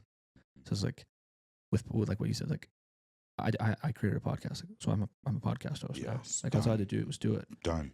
You know, and if I go, oh well, I only have this many followers, or I only have this many likes or this many views, it's like, we are trading this currency of like a like or a view. It's like, but if someone watched that video 20 times because it mattered to them, it's like, that's to me more impactful than like 100,000 people looked at it for 3 seconds. Love that. Mm-hmm. You know, or 100 people watched it 10 times each. Yeah. You know, it's like, if what I like, making sure there's alignment between what I say and what I'm actually pursuing. Mm-hmm. If I said I want impact, then who am I to say that impact? It's like, oh well, if it's 10 people. Yes. You know, and Alex says, like, imagine a room of 10 people and you're talking to 10 people. Like, that's intense. Yep. Now think about it with 100. Yeah. It's like, oh, 1,000 views isn't a lot. It's like, well, think about you standing in a room talking to 1,000 people. It's a fucking lot of people. Mm-hmm. That's a huge impact. So it's like, don't minimize these things because society or the success attached to it isn't aligning with like what you're in your head are declaring as, if it's this, then I can be fulfilled and know that I'm gaining my meaning from that. Our global perspectives made that tough in this day and age too. Mm-hmm. You go back 100 years and the butter farmer who did enough butter for his little town looked at himself as like the dude. Yeah, like, I'm the dude. Yeah. But then all of a sudden now we've given him the internet and he realizes that there's actually 100 million butter farmers. Yeah. And he's just another butter farmer. Yeah. All of a sudden, it really skews that perspective. Mm-hmm. And so we equally get played in some of the society mental games with our internet and being global. We're in a first generation that our kids recognize that there's actually other kids in China and they can actually interact with them. Mm-hmm. That was real weird. Like, the most I really had perspective of as a kid was like, oh, you went to the other elementary school or you went to the other middle school. Like that was as much perspective as I had. Now it's completely different with where our society's at. That makes that tough. Yeah, the reach has definitely been amplified by technology. And like you said, there will always be negative impacts of other things, but there will always be like again, like tough times, hardships, chaos are all just features of life. They are not bugs or, something that you can like, oh, well, once I do this, it'll go away. It's like, it's always going to be there. Yeah. Right. Yeah. Like not super healthy food. Well, now you, as a consequence of that, need to learn about nutrition and health. Yeah. It's like, instead of praying for it to get lighter, just pray to be stronger. Right.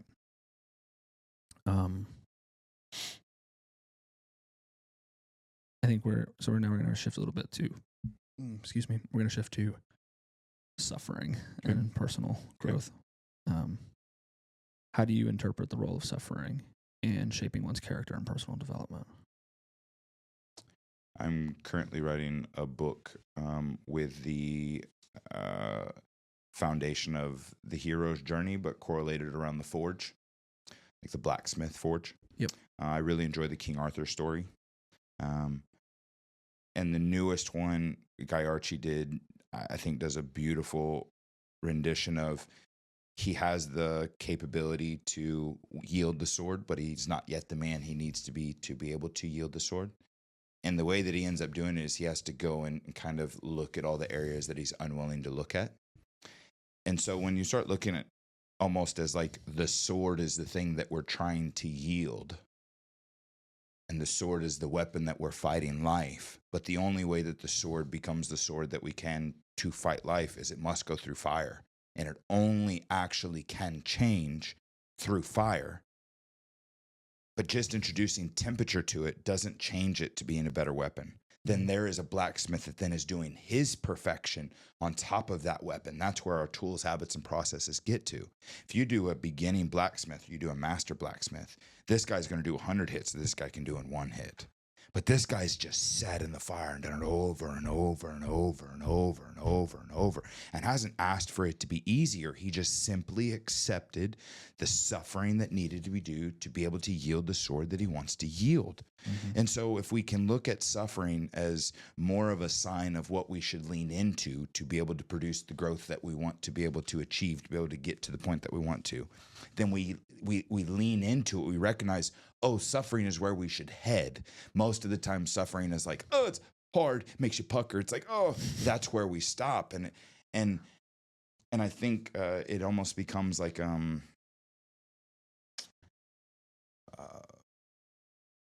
narrowing out process. Yeah, like a weeding out. Yes. Yeah. That's simply where it's at. So like,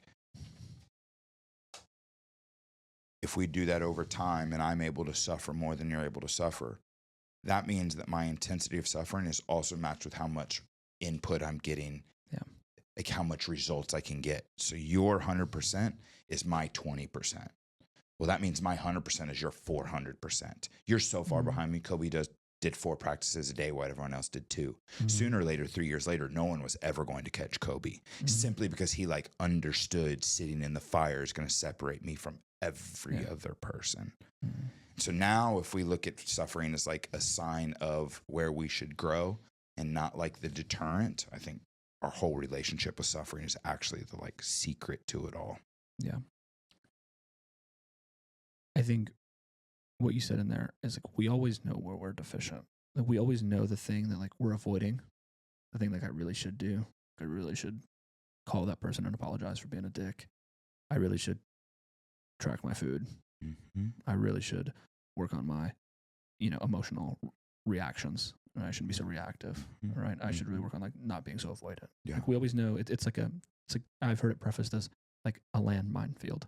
Like it's your landmine field. So it's like, where everything is, or you would accidentally trip on them all the time. So if you didn't know where they were, then you would just be stumbling upon these things all the time, and then you would work through them and life would go on. But you're carefully, like a ballerina, dancing around this minefield because you know exactly where to step in order to avoid doing the things that you need to do. It's not accident. It's like similar to that, like calling and drawing inside you of when oh, this is where my purpose is. This is where I'm getting all that energy from. It's like, you also know that's the thing that's hindering me. And that if I'd really do that and work on that, my life would be so much better. Mm-hmm. Again, it's not accidental.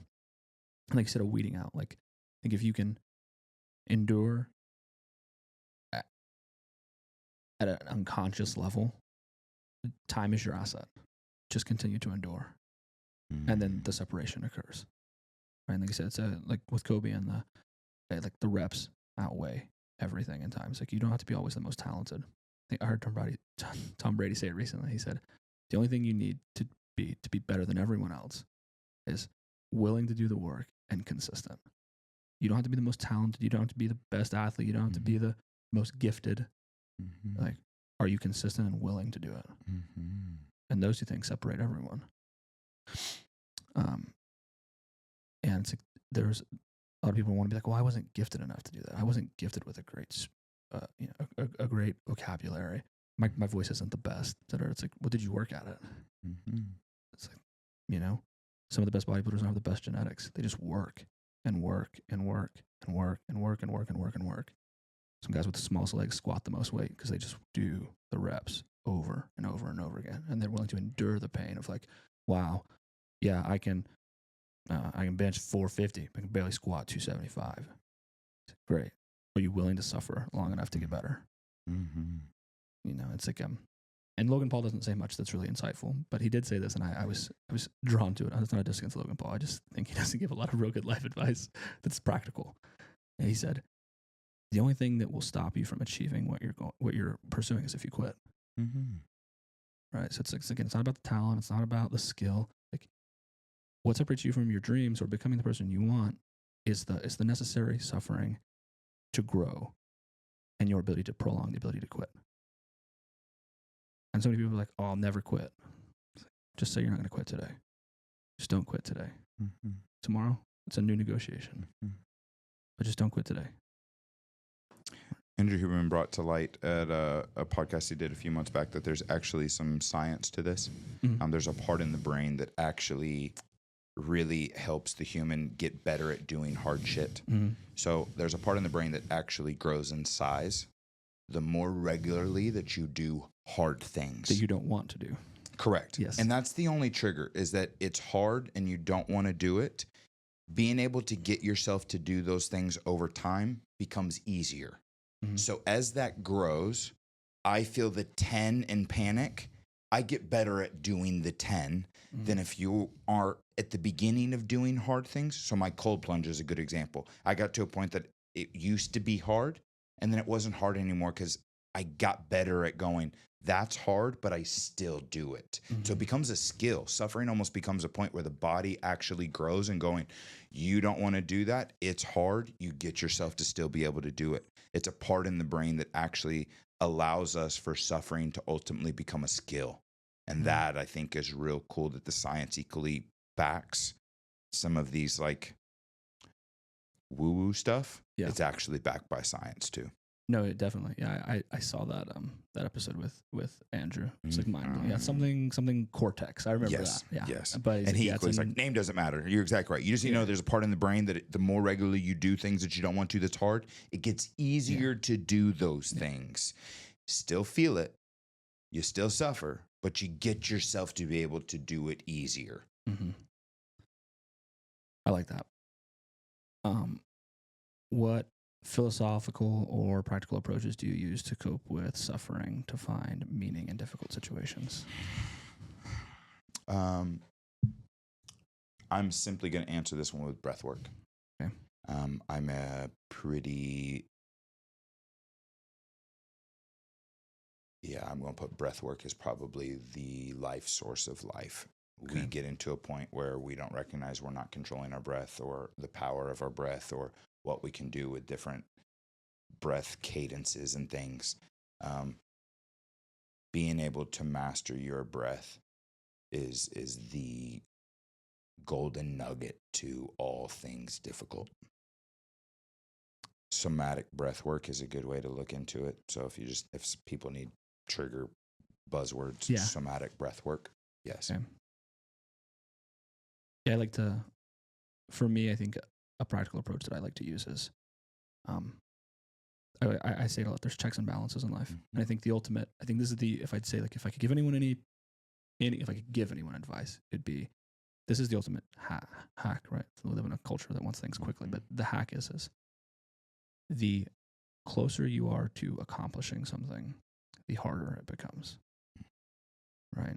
And so rather than bitching about the hardship, it's like I often get excited because I'm like, I know I'm fucking close. This is life's way of, like, I had said at some point, I want X.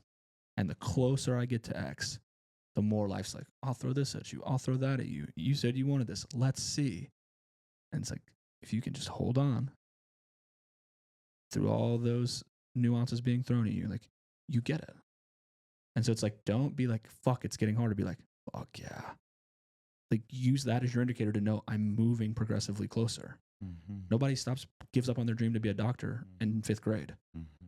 Not even usually in undergrad, right? But so many people will fail out of med school, right? Because why? Look, you're close to it. You're almost there. It's the hardest it's going to be. Just hold on, right? And it's like, the marathon doesn't get easier. Like, great, you feel good at mile 1. Well, guess what? There's 25 left. You know, it's like, and in correlation, like, yeah, you've ran hundreds, maybe thousands of miles preparing for that. So this is a fraction of the suffering that you're going to have to feel. Yeah. But at mile 24, when your legs are burning and your lungs hurt and every breath feels like sharp, like, you're close. Don't bemoan or denounce or be hateful of it.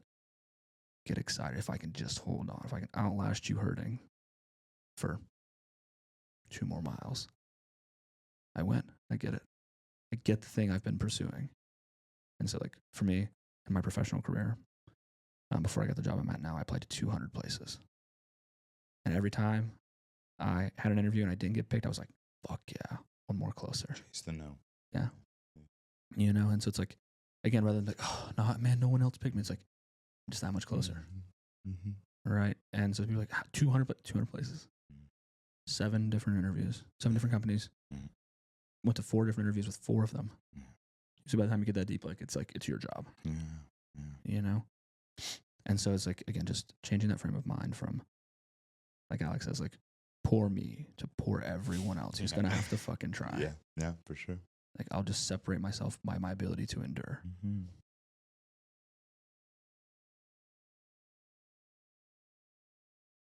With you being a performance coach, you get to see this space a lot. So this is one I definitely wanted to poke at you on, for, I guess, for lack of better words, is, what do you believe are the key factors that enable individuals to reach their full potential?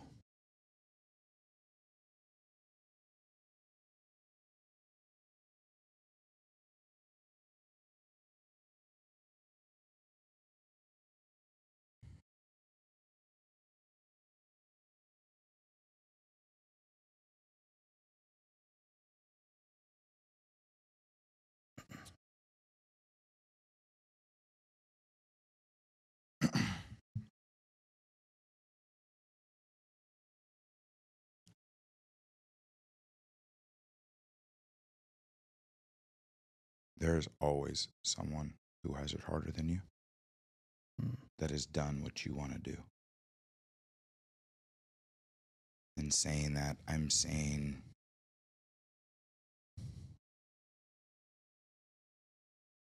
quit thinking it's supposed to be easy. I'm saying it's hard for you to recognize what it actually means that there's 8 billion people all trying to do the same thing. Mm-hmm. With love, you aren't as important as you think you are. Yeah.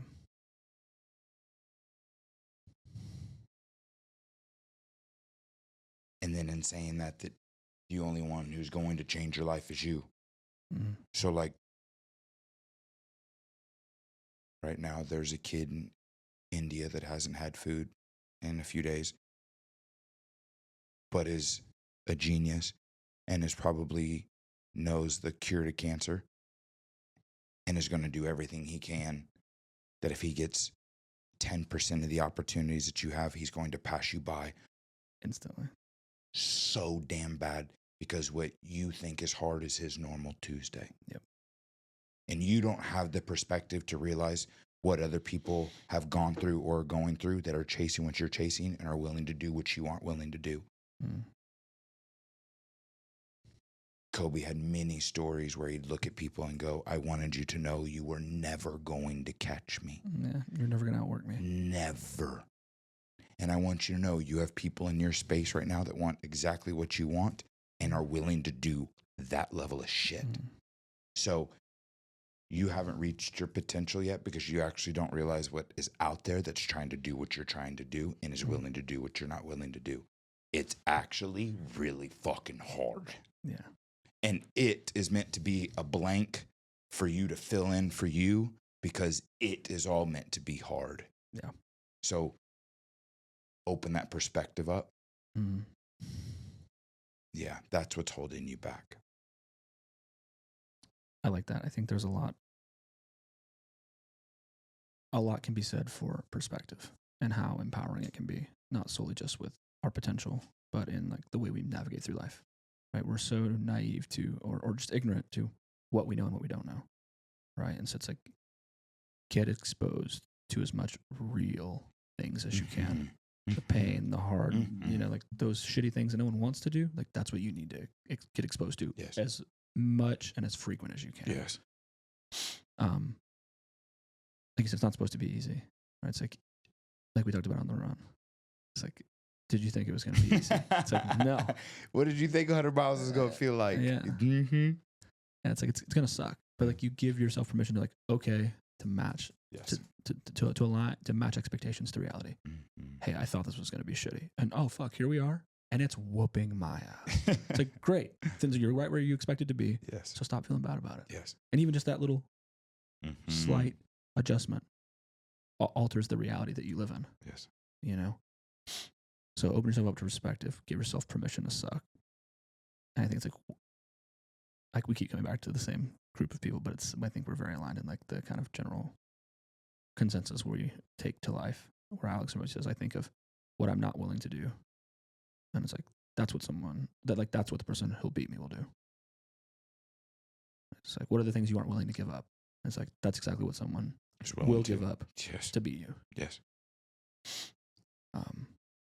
So yeah, I think, definitely those are all good things. It's really just perspective. Huge one there. And I think it's also paradoxical. It's my favorite saying is that when pursuing anything of hardship, it's paradoxical because it's simultaneously not as hard as you think while at the same time being so much harder than you can imagine. Mm-hmm. Right? Like we said, to go from 0 to 90, way easier than you think. But then to go from 90 to 95, whatever hardship you think, times it by 100. And then it's probably still going to be harder than that. It's like to get better than almost everyone is insanely easy. But to become better than the people who are the best, so much harder than you could imagine. Mm-hmm. That's why I always said I think it's paradoxical. So I live in the phrase of like, it's simultaneously not as hard as you think while being way harder than you can imagine. Because you don't have the knowledge and understanding. It's like, well, how hard is running? It's like, you just move one foot in front of the other. It's like, yeah, okay, that's sure. It's like riding a bike. Like, how do you sit in the seat and pedal the pedals? It's like, sure, theoretically that's how it works. It's not practically how it works. If I'm out of balance or when I fall or what, like, there's so many other variables that are moving. But you're naive because you've never done it. So you don't know the complexities. So get some perspective. Give yourself permission to suck. Match your expectations to reality. And whatever you aren't willing to do, someone else will. I think that's why it's imperative to have like really good aim and frame of what you want and what you're willing to do to get there. And if you're not willing to do that, that's okay. Doesn't mean that you still can't do it, but it's like, well, then maybe this changes. Are you willing to train 5 days a week? Okay, then well, we can do this. Yeah. If it's only 3, well, we can still get you to X, but it's going to maybe take some more time because you're not doing enough reps. Right? All right. Last one, because we have gone. I was a little nervous. I was like, it's the first person I've talked to that I haven't had the most, like, I've known you the shortest amount of time versus anyone else. And so I was like, fuck, I don't know. I'll be vulnerable. I'll say, like, I was like, I don't know how well I'm going to navigate with this. But this is actually the longest episode I've had so far. So thank you for being so fucking great. And a joy to speak to. I guess the last one that I'll pose is, what do you think is the true power of mindset? And what are the downstream and commonly unaccounted for impacts of said mindset changes?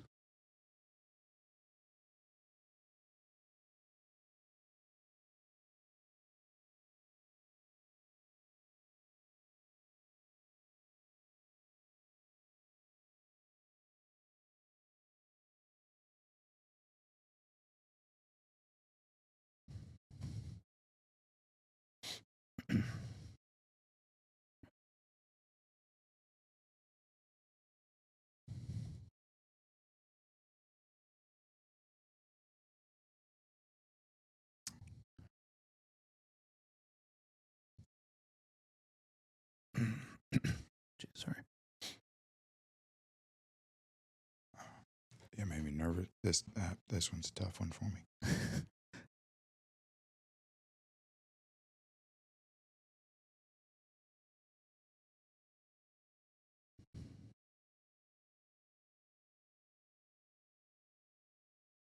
think mindset is actually the toolbox that we can acquire in life that helps us with the things that we need to be able to fix.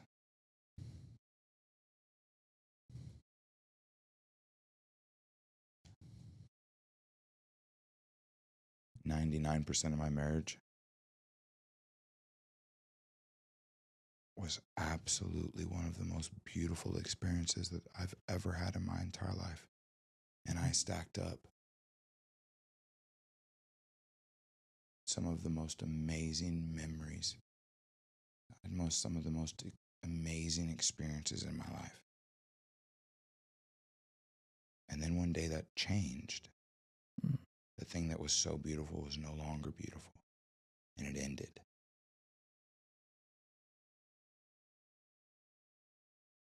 And I think our mindset can really fall into a category of our soul and our ego. And that victim mentality, I think, is that mindset that really can screw with us heavily.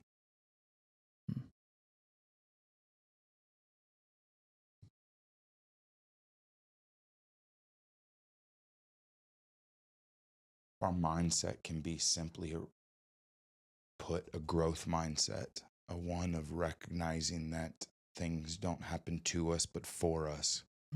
Then all of a sudden, the things that were once beautiful that are no longer beautiful, or the things that are tough that end up becoming beautiful, all those moments we get to end up looking at it almost like through goggles of love and soul. And I think that's where, if we can adjust ourselves into almost a law of no matter what we go through, we'll never head down the victim mentality. We will always stay in a growth mindset. We will always, it's a law. It's an agreement with self that we will simply always look at every opportunity as a way to navigate ourselves to that greatest version. And we make that law with ourselves. Sooner or later, it ends up being like a snowball effect of when the moments that we actually need to call on it. If I had not been doing the work in the beautiful moments of my marriage, when the time came that my marriage ended, I wouldn't have been able to have the strength I needed to do to survive it. I acquired the things I needed to be able to do this 100-mile race in the marriage to then be able to become the man I needed to be to handle the divorce. It's like it's easier to look back and connect the dots, but it really is. If we can look back and go, this wasn't damage. This was fire to the metal to become the sword. We simply allow ourselves to simply go, not now, it won't be the end of me. We almost sign life up like, this is all you got? Like, I'm now at a point where 100 miles is my going to the moon. Now, after 100 miles, like, I get to look at myself and go, like, bro, you've done 100 miles in 24 hours. Like, you can do anything. So when the next heartbreak comes, or the next bankruptcy comes, or the next whatever happens, like, take that shit on the chin. Yeah, that suffering is a fraction, and it's temporary. I got that. that growth change mindset, man.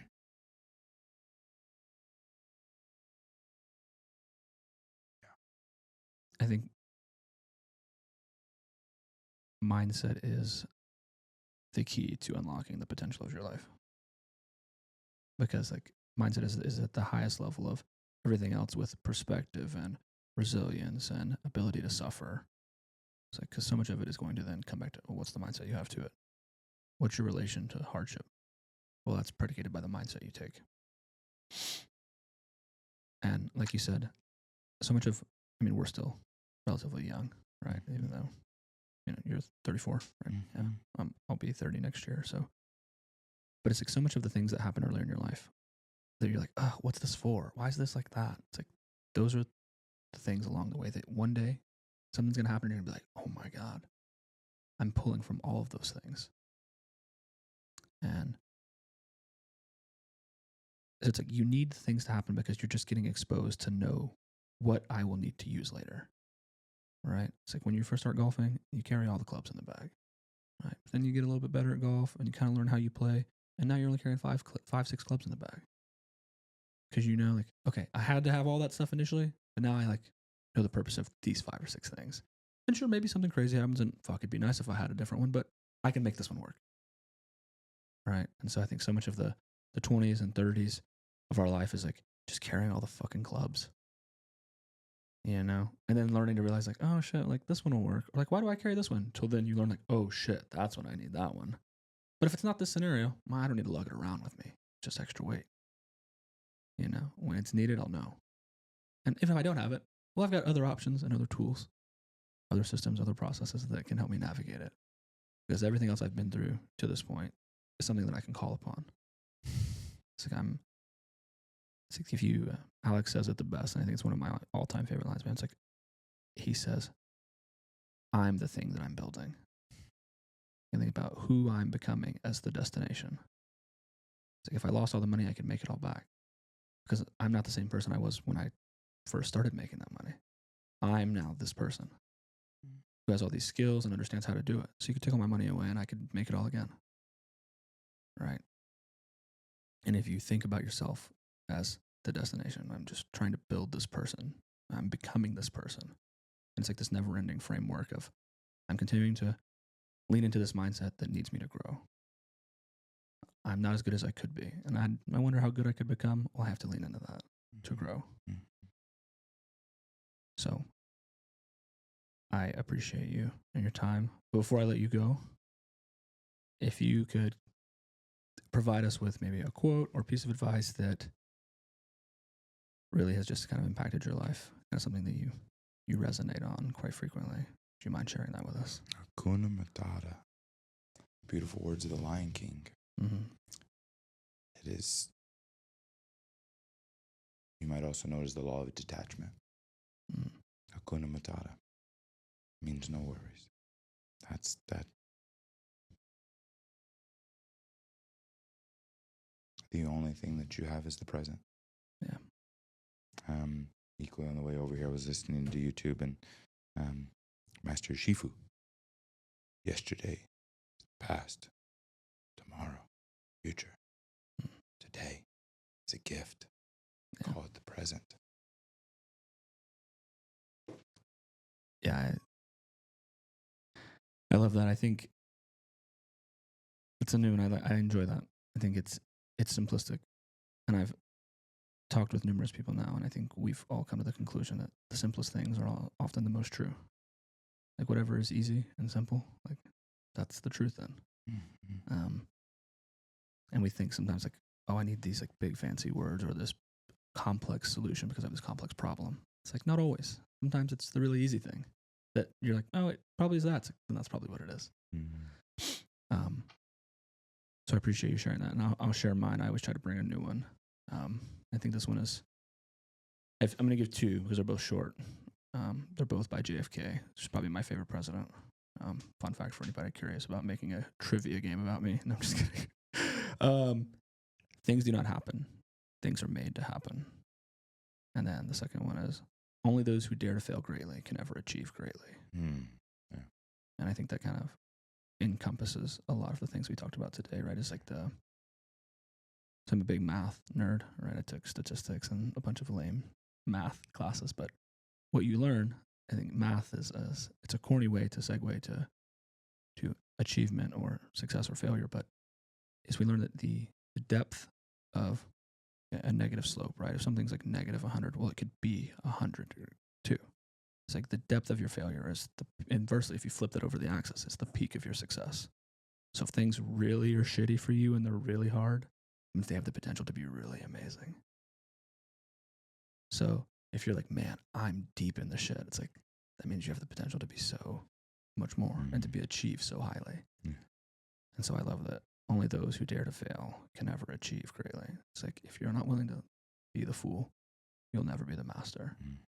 You're never willing to suck at running a 5K. You're never going to run 10, 20, 50, 100 miles, right? So, well, thank you, my friend. I've enjoyed this greatly. Too. And I look forward to many more runs. And we'll definitely probably have to talk again once we... After the run. Once we run 100 miles. Well, you run 100 miles. I'm going to run 30. And we're going to call it good. I'll be there loudly cheering. And I look forward to who you become along this journey. And as our time together continues to grow, how we both grow together. I agree. Thank you. Thank you, my friend. Yeah. All right, everyone. Well, thank you so much. And hope you all enjoyed it.